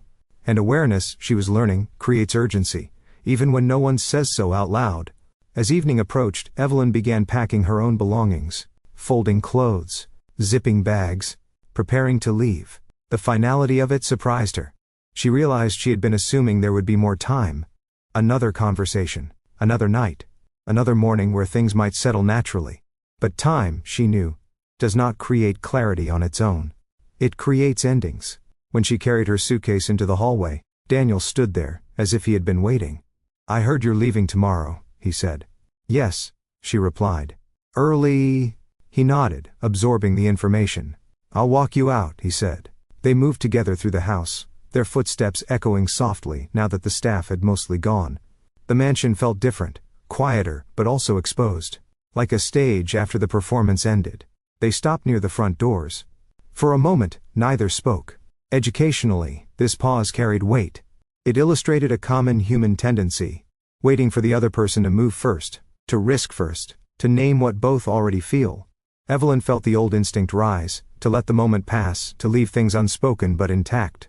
She recognized it now for what it was. Fear disguised as composure. "Daniel," she said. He looked at her, fully present. "I don't want to leave this unfinished," she said carefully. "I don't mean us. I mean, what we noticed. What we named." He considered her words, then nodded slowly. "Neither do I." Silence followed, but this time, it didn't retreat. "I don't know what comes next," he said. "But I know that staying quiet hasn't been enough." Evelyn felt the truth of that settle inside her, steady and clear. "Me too," she said. They didn't solve anything in that hallway. They didn't promise visits or futures or certainty. But they did something quieter and braver. They acknowledged that silence had reached its limit. Educationally, this moment mattered because it revealed a final truth of the chapter. Recognizing the cost of silence does not immediately erase it, but it changes the terms of choice. As they parted for the night, Evelyn carried that awareness with her, not as regret, but as resolve. Tomorrow would demand action. And silence, for once, would not be enough. Morning did not arrive gently. It came with a shift Evelyn felt before she fully woke, an unease that had nothing to do with noise or interruption. The house was still quiet, but it was no longer calm. The silence felt purposeful, as though it were preparing for something it had held back for too long. Evelyn opened her eyes and lay still, listening. Footsteps moved in the distance, quicker than usual. Doors opened and closed with less care. Somewhere down the hall, voices murmured, not loud but urgent. The mansion was changing tempo. She sat up slowly, the awareness from the night before still present, steady and alert. Today was her last day here. That knowledge no longer felt abstract. It pressed against her chest, grounding her in the reality of departure. As she dressed, Evelyn noticed how her movements lacked the hesitation she'd carried days earlier. She wasn't rushing, but she wasn't delaying either. Educationally, this mattered. Once a person accepts that silence has a cost, indecision loses its comfort. She stepped into the hallway and immediately sensed the difference. The West Wing, usually hushed, carried faint activity now. Staff moved with intention rather than routine. Conversations stopped when she approached, resumed once she passed. It reminded her of childhood mornings when tension filled the air before anything was said aloud. Truth was nearby. In the dining room, breakfast had been laid out early, but the atmosphere felt strained. People sat scattered along the long table, their usual composure slightly cracked. Coffee cups remained untouched. Plates cooled. Maggie entered moments later, her brightness dimmed by confusion. "Something feels off," she whispered to Evelyn as she took her seat. Evelyn nodded. "I noticed." Daniel had not yet appeared. That absence mattered more than she expected. Educationally, she recognized how quickly a person becomes essential when they are usually invisible. Daniel's quiet consistency had made him easy to overlook, until it was missing. Conversation at the table was sparse. When it surfaced, it circled around logistics, departure times, luggage arrangements, final checklists. No one addressed the tension directly. Silence, once again, attempted to manage discomfort. But it was failing. When Daniel finally entered the room, the shift was immediate. Chairs adjusted. Conversations paused. Attention settled on him without being openly directed. He looked composed, but Evelyn saw the strain beneath it, the subtle tightness in his jaw, the way his shoulders remained slightly lifted, as if bracing. He took a seat near the end of the table and poured himself coffee, though he didn't drink it. "Is everything all right?" Maggie asked, unable to contain her concern. Daniel met her gaze, then glanced briefly at Evelyn, just long enough for recognition to pass between them. "There's something we need to discuss," he said. The words landed heavily, not because they were loud, but because they were rare. The table went still. "The board finalized the sale of the estate last night," Daniel continued. "It's been in progress for months. The wedding weekend was the conclusion." No one spoke. The house seemed to listen. Maggie's confusion sharpened into disbelief. "The house? Sold?" "Yes," Daniel said evenly. Questions surfaced immediately, overlapping, restrained but urgent. Why hadn't they known? What would happen now? Where would Daniel go? Evelyn watched quietly, absorbing not just the information, but the reaction it provoked. Shock, discomfort, guilt, unspoken, but present. Educationally, this moment revealed a familiar pattern. When truths are withheld too long, their revelation feels abrupt, even if they've been forming for years. Daniel answered each question calmly, without defensiveness. He explained the logistics, the timeline, the reasons. He did not explain his feelings. No one asked. That omission spoke louder than anything else. When the discussion thinned and people began excusing themselves, the tension lingered like humidity after rain. The truth had surfaced, but it had not been fully acknowledged. Daniel rose and left the room quietly. Evelyn followed him without hesitation. They found themselves in the sunroom, light streaming in through tall windows that made everything feel exposed. Daniel stood near the glass, hands folded, posture steady but weary. "You handled that well," Evelyn said. He smiled faintly. "I've had practice." She stepped closer. "You didn't tell them how it affects you." He looked at her then. Really looked. "I don't know how yet," he admitted. The honesty mattered. Educationally, Evelyn understood this moment as a turning point. Truth has layers. Revealing facts is easier than revealing impact. "What will you do?" she asked gently. "I'll leave," he said. "Once it's finalized." The simplicity of the statement struck her. "And what do you want to do?"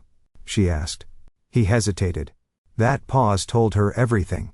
"I'm still figuring that out," he said finally. Evelyn nodded, respecting the uncertainty. Growth rarely arrives with immediate clarity. They stood together, the silence between them no longer heavy, just honest. The house, she realized, had revealed its truth. Now it was asking something in return. And neither of them could pretend not to hear it. After the truth surfaced, the house felt exposed. Not broken, not chaotic, just stripped of its ability to pretend. The quiet that followed was different from the one Evelyn had known all week. It no longer felt deliberate or controlled. It felt provisional, as though the house itself were waiting to be told what came next. Evelyn noticed how people moved now. Staff no longer glided. They walked with purpose. Conversations happened in corners, lower than before, but edged with urgency. Doors closed more firmly. Luggage appeared in hallways earlier than planned. Truth rearranges priorities. Evelyn returned briefly to her room to finish packing. As she folded the last of her clothes, she thought about how many times she had mistaken stillness for stability. The mansion had been stable, yes, but not because it was honest. Because it was preserved. Educationally, the distinction mattered. Stability built on silence eventually collapses under its own weight. When Evelyn stepped back into the hallway, she found Daniel waiting near the staircase. He wasn't looking for her, exactly. But he didn't look surprised when she appeared. "I wanted to thank you," he said. "For what?" she asked. "For asking what no one else did," he replied. "For not letting the truth stop at logistics." She absorbed that quietly. "I didn't know if it was my place," she admitted. Daniel nodded. "It usually isn't. That's why it matters when someone does it anyway." They walked together toward the front of the house. The distance felt shorter now, not physically but emotionally. There was less between them because less was being hidden. Near the entryway, Maggie emerged from another room, eyes searching. "Are you leaving already?" she asked Evelyn. "Yes," Evelyn said. "I didn't want to rush goodbyes." Maggie hugged her tightly, lingering longer than usual. "Thank you for being here," she whispered. "For everything." Evelyn held her, recognizing the gratitude beneath the words. "You're going to be okay," she said, and meant it. As Maggie stepped back, she glanced toward Daniel, then away again. The moment passed without comment, but something shifted in her expression. Educationally, Evelyn recognized another truth. People often sense what is changing before they can articulate it. Outside, the morning air was crisp, grounding. Evelyn's car sat near the driveway, waiting. For a moment she wished for more time, not to prolong uncertainty, but to allow meaning to settle. Daniel walked her to the car. They stood there, facing each other, the estate rising behind them like a quiet witness. "I don't want to pretend this didn't matter," Evelyn said. Daniel met her gaze. "Neither do I." She took a breath. "I don't know what this becomes. Or if it becomes anything." "I know," he said. "But I also know that staying silent would feel like losing something I don't want to lose." The words landed cleanly. No pressure, no expectation. Educationally, this was an important distinction. Honesty does not require certainty. It requires acknowledgement. Evelyn nodded. "Then let's not lose it." They didn't promise to call every day. They didn't outline a future. They didn't confuse clarity with commitment. They exchanged something quieter and more durable: intent. Daniel reached into his pocket and handed her a small piece of paper. His handwriting was neat, precise. "My number," he said. "Not the house. Mine." She smiled, folding it carefully. "I'll keep it." He hesitated, then added, "Call when you're ready, no obligation." "That helps," she said softly. They stood there a moment longer, letting the absence of urgency do its work.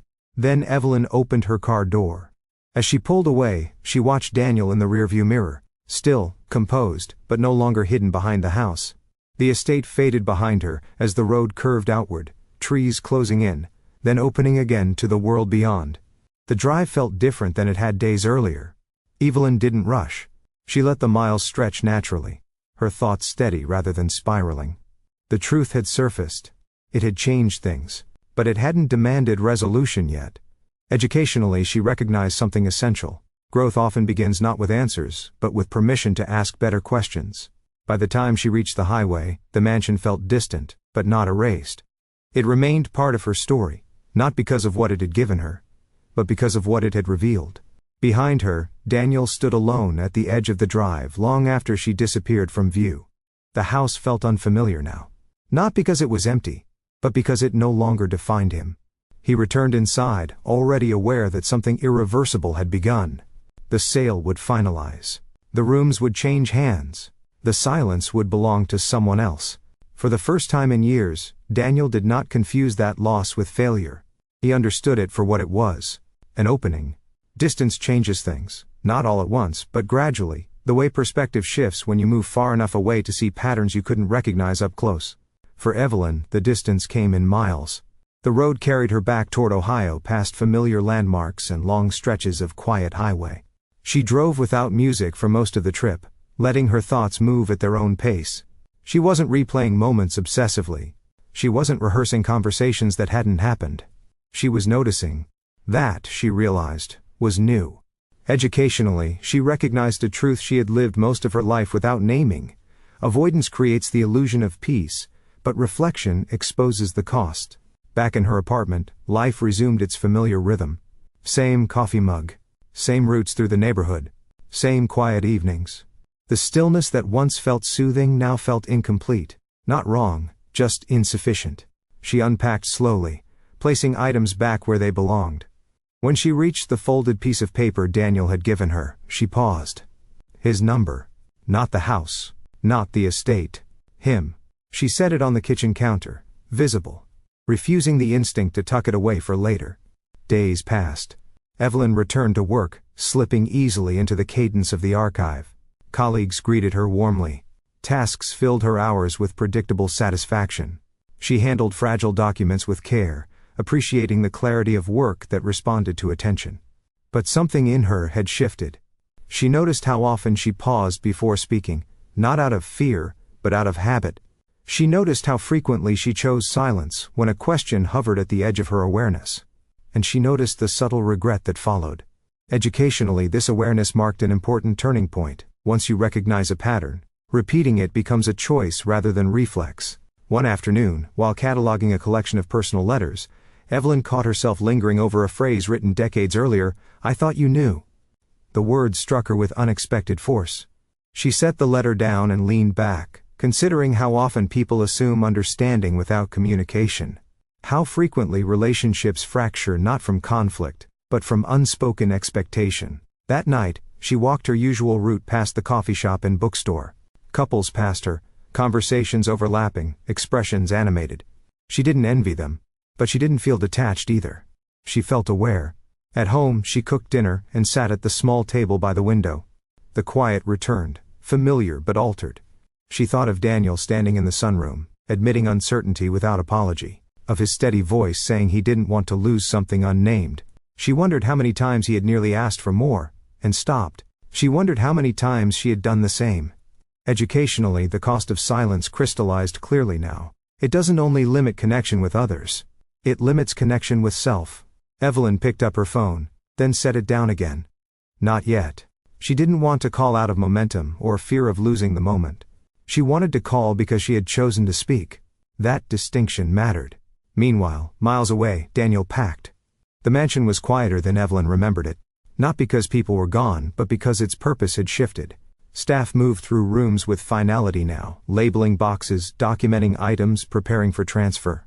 Daniel walked the halls, absorbing the change. He noticed details he had taken for granted for years. The curve of the staircase banister, the way light fell through certain windows at specific times of day. For the first time, he didn't feel obligated to preserve it all.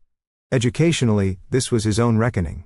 Staying had given his life structure, but leaving was giving it direction. In the evenings, he sat in the library without sorting anything. The fire burned low. The silence no longer asked him to maintain appearances. He thought of Evelyn often. Not romantically at first, but reflectively. She had asked questions no one else had. She had not rushed him. She had not demanded certainty. That mattered. He too felt the pull of the unasked. Daniel found himself thinking about the words he had nearly spoken in the driveway. About how easily silence could have swallowed that moment, leaving it intact but incomplete. Educationally, he understood something essential now. Unasked questions don't disappear. They linger, shaping future choices from the background. Weeks passed. The sale finalized. The house changed hands. Daniel moved into a modest rental on the edge of town, a place with lower ceilings, fewer rooms, and windows that opened without effort. It felt strange at first, then grounding. The first night there, he stood in the small kitchen, staring at an unfamiliar silence. It was not inherited.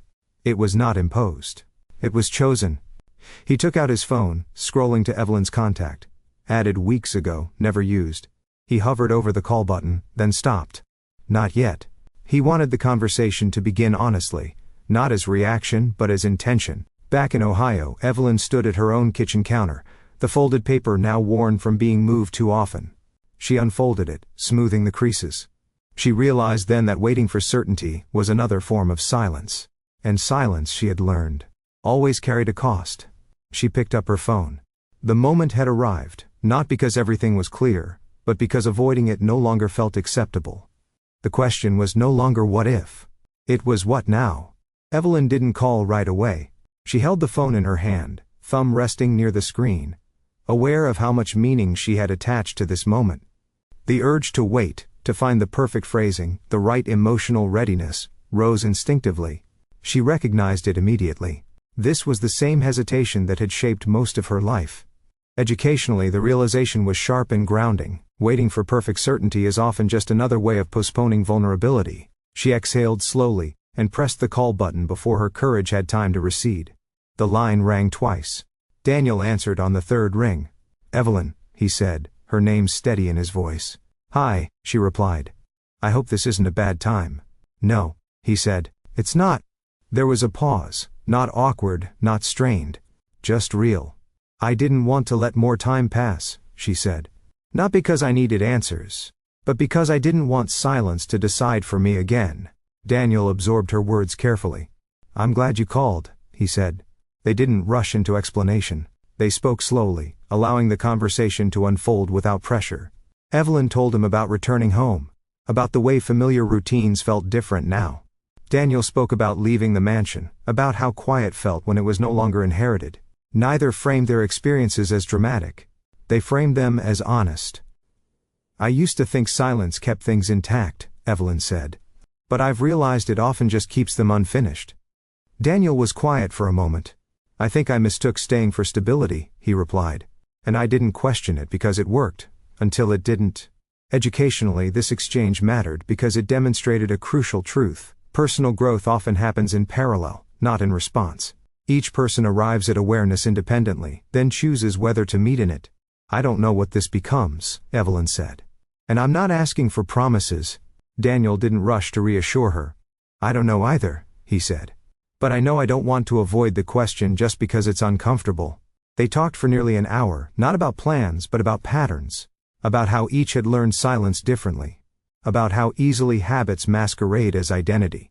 The conversation ended gently, without resolution but with clarity. Thank you for calling, Daniel said before they hung up. Thank you for answering, Evelyn replied. When the line went quiet, Evelyn felt something she hadn't expected. Peace. Not relief. Not excitement. Peace. Educationally, she understood why. She had acted in alignment with her awareness. She had not outsourced her decision to fear or delay. Days later, a postcard arrived. It showed a small library window, sunlight spilling across a wooden desk. On the back, Daniel's handwriting was unmistakable. I found a place where the quiet feels chosen instead of inherited. I hope you're finding the same. Evelyn smiled.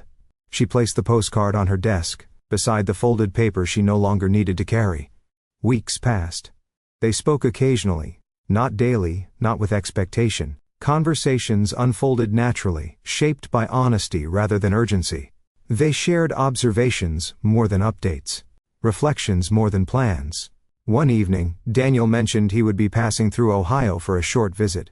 Nothing official, just time away from settling into his new routine. I thought I'd let you know, he said. No pressure. Evelyn considered the offer. Not the logistics. The meaning. She recognized the difference now between retreat and choice. I'd like that, she said. If you're sure. I am, he replied. They didn't label the visit. They didn't define what it meant. They allowed it to be what it was. Educationally, this was the chapter's clearest lesson. Asking the question doesn't demand certainty. It simply opens the door for possibility. The day Daniel arrived, Evelyn met him at a small cafe near her apartment. The setting was modest, unremarkable. No grandeur. No expectations. When he walked in, she felt a quiet recognition. Not excitement, not nerves. Familiarity. They sat across from each other, coffee between them. You look settled, Evelyn said. So do you, Daniel replied. They talked about ordinary things. The town, the weather, the ease of smaller spaces. The conversation flowed without effort, grounded by everything they had already named. At one point, Daniel paused. I've been thinking, he said, about how much energy it takes to avoid asking. Evelyn nodded. And how little it takes to be honest. They sat with that truth, unhurried. Educationally, the cost of not asking had been paid already, in years of restraint, in missed clarity, in untested possibility. Now, the cost of asking felt manageable. Not because the outcome was guaranteed, but because it was real. As they left the cafe and stepped into the quiet street, Evelyn realized something essential had shifted. She was no longer waiting for permission to speak. She was choosing when to listen, and when not to hide. And that choice, more than any outcome, felt like freedom. The changes didn't announce themselves. They didn't arrive with dramatic decisions or sweeping declarations. They showed up in smaller ways, in tone, in timing, in the absence of the old reflex to retreat. For Evelyn, growth felt almost deceptively ordinary. Daniel's visit passed without ceremony. They walked through her neighborhood, stopping at places she'd frequented for years without thinking twice about. The cafe, the bookstore, the small park bench where she sometimes read on weekends.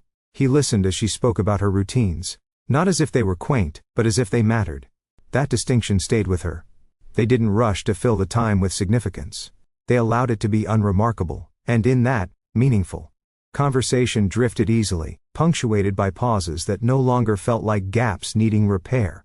Educationally, Evelyn recognized the shift clearly. When silence is no longer used as armor, it doesn't need to be managed. After Daniel returned home, their communication settled into a rhythm that felt sustainable. They called when they had something to say. They didn't manufacture closeness through frequency. They let interest and curiosity guide them. Some days, they spoke for 10 minutes. Other days, not at all. Neither interpreted that as distance. That, Evelyn realized, was new. She noticed how her interactions elsewhere had changed too. At work she asked questions she would have previously swallowed. She clarified expectations instead of assuming them. When something felt unclear, she named it without apology. The world did not fracture. Educationally, this reinforced a truth she had long avoided. Speaking up does not inherently create conflict. Avoidance does. One afternoon her supervisor asked if she would consider leading a small project. Nothing grand, just a temporary role coordinating a new archive intake. The old instinct rose immediately: deflect, downplay, delay. She paused. "I'd like to try," she said. The words felt steady, not forced. Her supervisor smiled. "I thought you might." Evelyn walked back to her desk with a quiet sense of alignment. Not pride. Not anxiety. Ownership. Daniel experienced similar shifts. In his new town, anonymity gave him permission to experiment. He joined a local library committee, not because he felt obligated, but because he was interested. He allowed himself to be new at things, to ask questions without preemptively apologizing. The silence in his small rental home no longer felt like something to maintain. It felt like space he could shape. When he and Evelyn spoke, they shared these observations without embellishment. They didn't frame growth as transformation. They framed it as adjustment. "That sounds like you," Evelyn said once, after he described asking for help with an unfamiliar task. Daniel laughed softly. "It didn't used to." "That doesn't make it untrue now," she replied. Educationally, this exchange captured something important. Identity is not fixed by past behavior. It evolves with permission. As weeks turned into months, the question of what they were remained deliberately unanswered. Not avoided, just unforced. They acknowledged affection when it surfaced. They acknowledged uncertainty when it appeared. Neither rushed to label something that was still becoming. One evening, during a call that stretched longer than usual, Daniel said, "I've been thinking about what you asked me that morning. About what I want to do." Evelyn listened. "I don't think I knew the answer then," he continued. "But I think I'm starting to." "What is it?" she asked. "To build a life that doesn't require me to disappear inside it." The words landed quietly, firmly. Evelyn felt a familiar warmth, not excitement, not relief. Recognition. "That sounds like a good place to start," she said. There was a pause. "I'd like you to be part of it," Daniel added. "In whatever way makes sense. No pressure." Evelyn considered the offer, not with fear, but with clarity. "I'd like that too," she said. "As long as we keep choosing honesty when silence stops serving us." He smiled, though she could only hear it. Agreed. Educationally, this moment mattered because it demonstrated the story's central truth: communication doesn't need to be dramatic to be meaningful.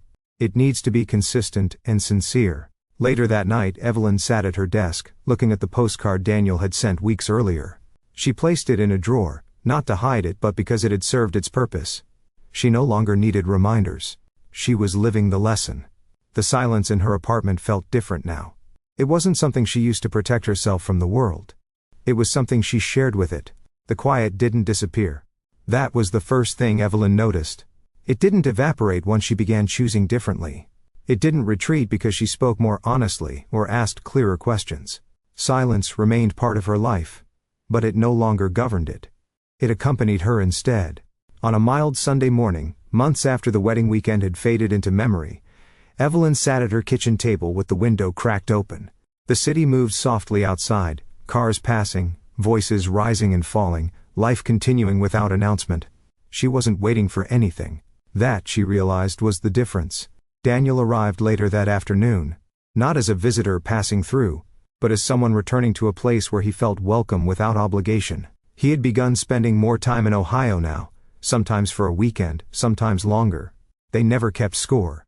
When he knocked, Evelyn opened the door without hesitation. "You're early," she said. He smiled. "I didn't want to overthink it."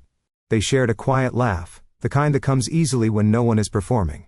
Inside, they moved comfortably around each other, preparing dinner together without discussion about who would do what. He chopped vegetables. She stirred a pot on the stove. Their silence was companionable, unforced. Educationally, Evelyn recognized the significance of that ease. Healthy connection doesn't eliminate silence. It removes fear from it. Later they sat on the couch with plates balanced between them, the television muted, forgotten. Conversation drifted naturally, touching on small things, work frustrations, books they'd been reading, observations about how different their lives felt now. Not better. Different. "I've been thinking about the house," Daniel said at one point. Evelyn turned toward him. "The mansion?" "Yes," he said. "About how long I confused preserving something with living inside it." She nodded. "It's easy to do, especially when people benefit from you staying quiet." Daniel smiled faintly. "Including yourself." They sat with that truth, unafraid of it. Educationally, this reflection mattered. Self-awareness does not arrive to punish. It arrives to recalibrate. As evening settled, the light in the room softened. Evelyn noticed how natural it felt to speak now. Not urgently, not defensively. "Do you ever miss it?" she asked. "The house?" Daniel considered. "I miss what I thought it represented. Stability, purpose. And now? Now I understand that purpose isn't a place," he said. "It's participation." Evelyn felt the words settle deeply. "Yes," she agreed. "And participation requires voice." Daniel reached for her hand, not dramatically, not possessively. Just contact. She met it easily. They didn't frame the gesture as a milestone. It didn't need to be. Educationally, the story's final lesson was becoming clear in lived form. Communication doesn't guarantee permanence, but it does guarantee presence. That night, after Daniel fell asleep in the guest room, still respectful of space, still unhurried, Evelyn stood by the window again. The same city sounds drifted upward. The same quiet settled around her. But it no longer felt like a shield. It felt like peace. She thought back to the mansion, to the hallway in the west wing, to her hand hovering over the doorknob. She remembered how silence had once felt like the safest option available. She understood now that safety without expression is only half a life. The next morning, Daniel joined her in the kitchen, hair still uncombed, movements slower than usual. "Coffee?" she asked. "Please." She poured it without ceremony. They stood there together, watching steam rise from their mugs. "I'm glad you asked," Daniel said suddenly. She looked at him. "Asked what?" "Everything," he said. "That morning." The question I'd avoided for years. Evelyn smiled, not with pride but with gratitude. "So am I," she said. Educationally, this was the final truth the story offered. Asking doesn't force answers. It invites honesty. And honesty creates room for calm. Later that day, as Daniel prepared to leave, they stood in the doorway together, not lingering, not rushing. "I'll call you when I get back," he said. "I'll look forward to it," she replied. He hesitated. Then added, "Thank you. For not letting silence decide for us." Evelyn met his gaze, steady and open. "Thank you for answering when it mattered." He left. The door closed. The apartment returned to stillness. But this time, Evelyn didn't feel alone inside it. She moved through her day with clarity, answering emails, returning calls, speaking when something mattered, letting quiet exist when it didn't. Silence no longer meant withholding. It meant choosing. And that choice, the ability to speak without fear, to listen without disappearing, to live without compressing herself, felt like the truest form of freedom she had ever known. Some stories end with declarations. This one ended with alignment. The wedding had been over by sunset. By morning, the truth about the mansion had emerged. But the greater truth, the one that mattered, had taken longer to surface. Silence was never the enemy. Fear was. And once fear loosened its grip, love no longer needed to shout. It only needed room to be heard. If this story stayed with you, if you saw yourself in the quiet moments, the hesitation, or the courage it took to finally speak, take a moment and sit with that feeling. Tell me in the comments, what truth did this story remind you not to keep silent about anymore? And if you believe love stories should leave you calmer, clearer, and a little braver, like this video, and subscribe to Love Stories by Mr. Johnson. More stories are coming. Stories about growth without noise. About love that chooses honesty. And about the quiet strength it takes to live fully.